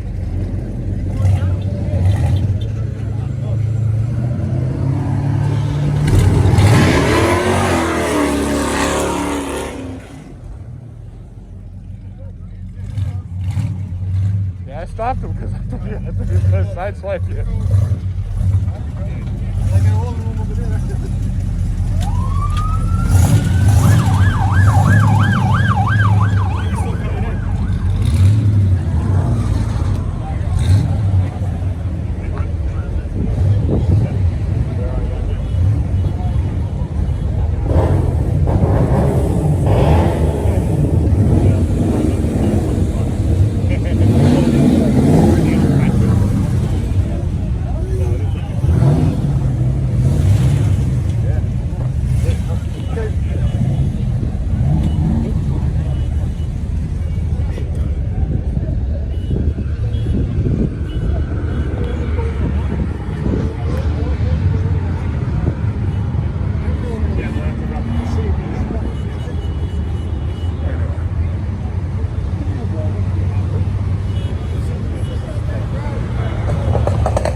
CTSV.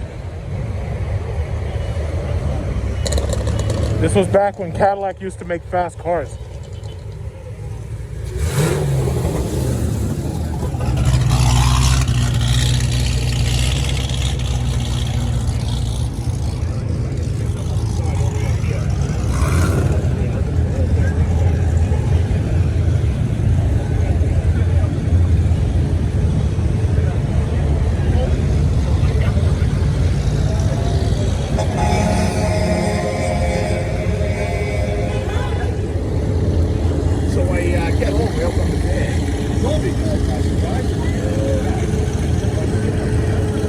What's going to happen tonight?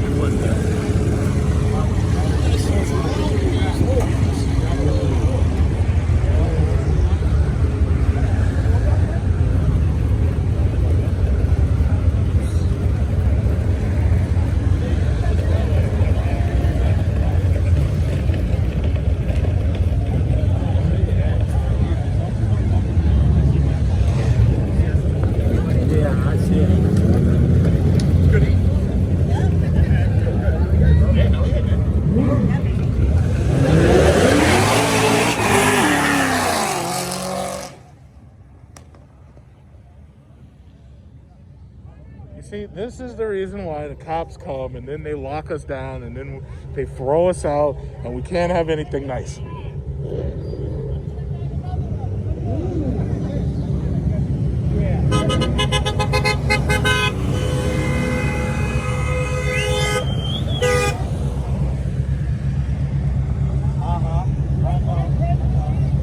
Yeah, I want to see how happy you are Trump's in office when your fucking property taxes skyrocket.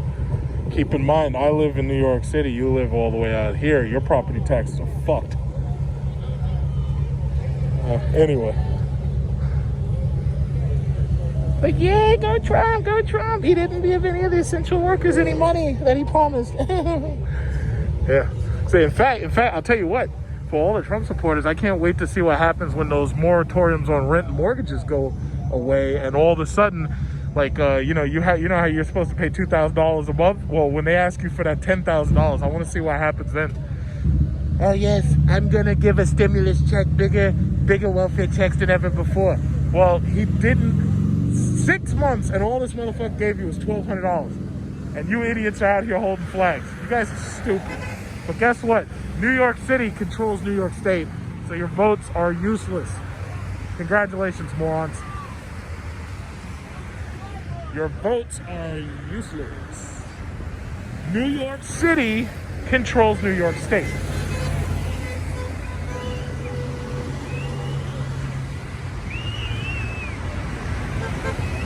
I like the guys who like stick their finger out the window and go, fuck you. I love those guys. Uh-oh, we got another SS here.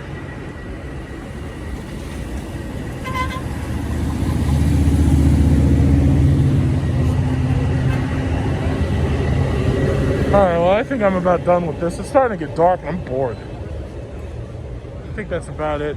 Another successful BELLMORE Nights. We didn't get tossed out by the cops.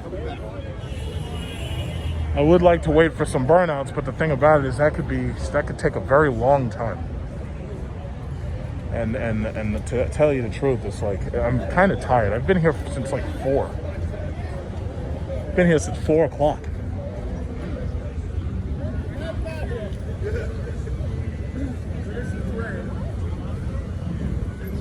Where's Rich?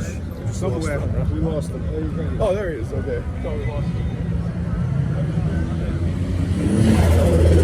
Uh-oh. Oh, shit. What's this guy doing? Oh, shit.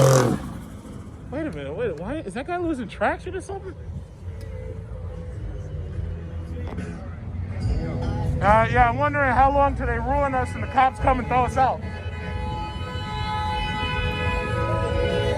All it takes is just one. Uh-oh.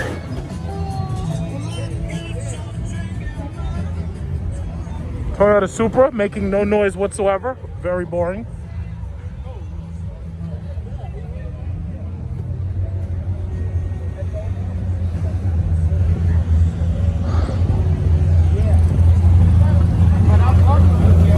Uh-oh.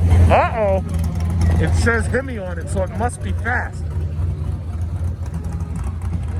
Oh my God, it says Hemi. Oh, I thought he was going to do some runs.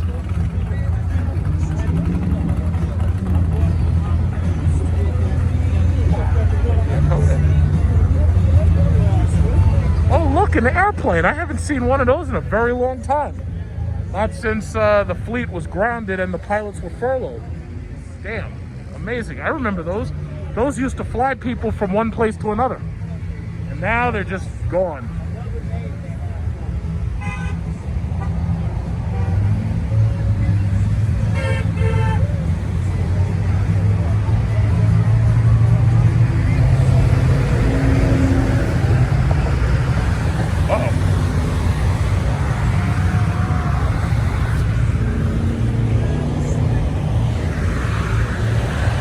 I'll just wait right here for somebody to do a cool burnout from here onwards.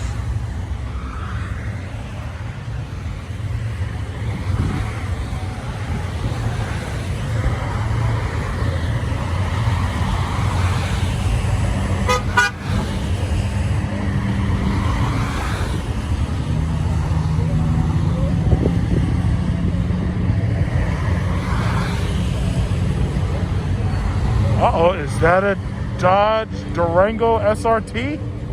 Yes, it is. Yes, it is. There, yes, it is. Yeah, keep sticking your fucking finger up and wait until New York State gets called for Biden, asshole. Yeah, keep sticking your finger up. Your thumb up. Jerk off. The whole damn state is going to Biden. How about that? How about them apples?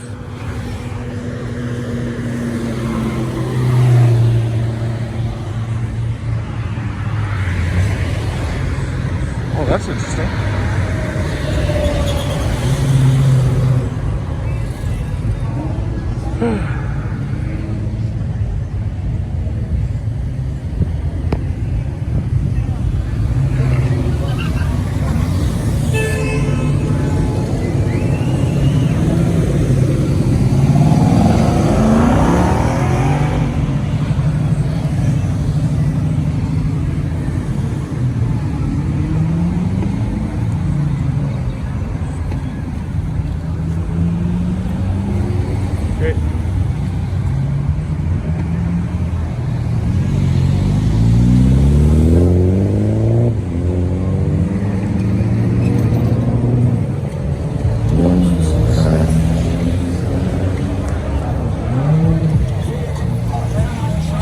He's playing fuck Donald Trump in that little Mazda. But listen, if you're gonna do that, you should play it louder and then park right next to him.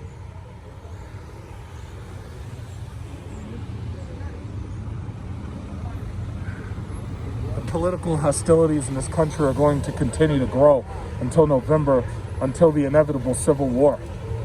I don't know how ugly it's gonna get, but there's a very good possibility that if we don't know who's president come the day after Election Day, the presidency goes to the House of Representatives temporarily, and you'll have President Nancy Pelosi. That's some scary ass shit right there. That's like some shit that you only hear about in a Resident Evil movie. But it's coming. One way or another, it's coming, and you're less than a month and a half away. Civil War 2020.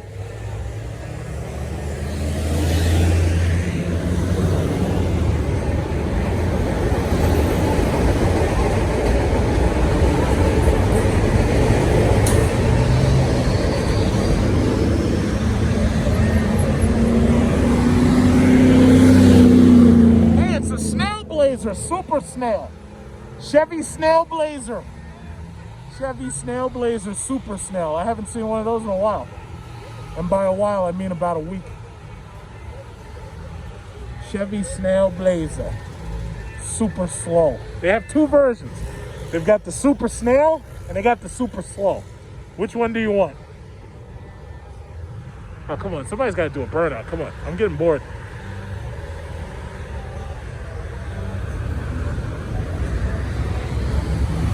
Chevy Snail Blazer.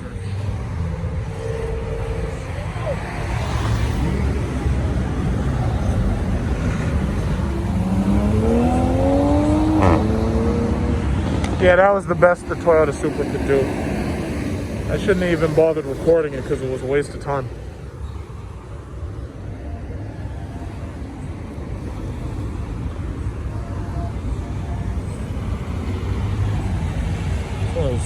Must be like one of those e-trons. It's so silent. Who the hell is buying all these goddamn quiet cars? Uh-oh, Nissan Altima cheating girlfriend car. I don't know where she's going, but I think she's on her way to cheat. Tesla Model X. Pretty much faster than just about everything out here today. And it's an old guy driving it, so he's probably going to drag race everybody later.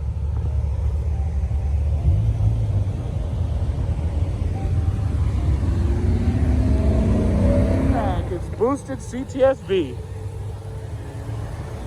Looks like he's trying to run another 9 between Belmore Avenue and Wantagh Parkway. He's trying to run another 9.9. So we already know that he's going to be loud and he's going to make something happen. Got drag radials and shit on.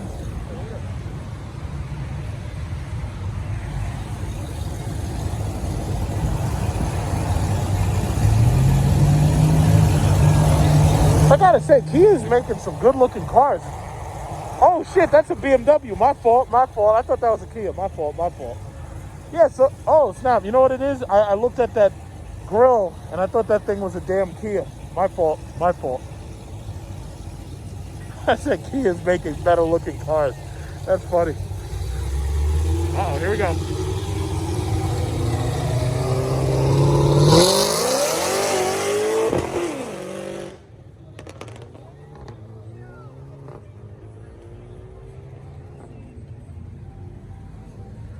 That was good. CTSB was gonna be the last video I did, but when I saw this guy with this Porsche pull up to the stoplight, I was like, you know what? I gotta wait for this guy because I'm pretty sure he's gonna do something. I'm pretty sure he's gonna do something. So I'm gonna wait for him, and then after he's done, I'm out of here because I'm tired and I wanna go home now. I know he's gonna do something. I know he's gonna do something. What you gonna do? Come on, do some tricks. Come on. I know you're gonna do something. I know you're gonna do something.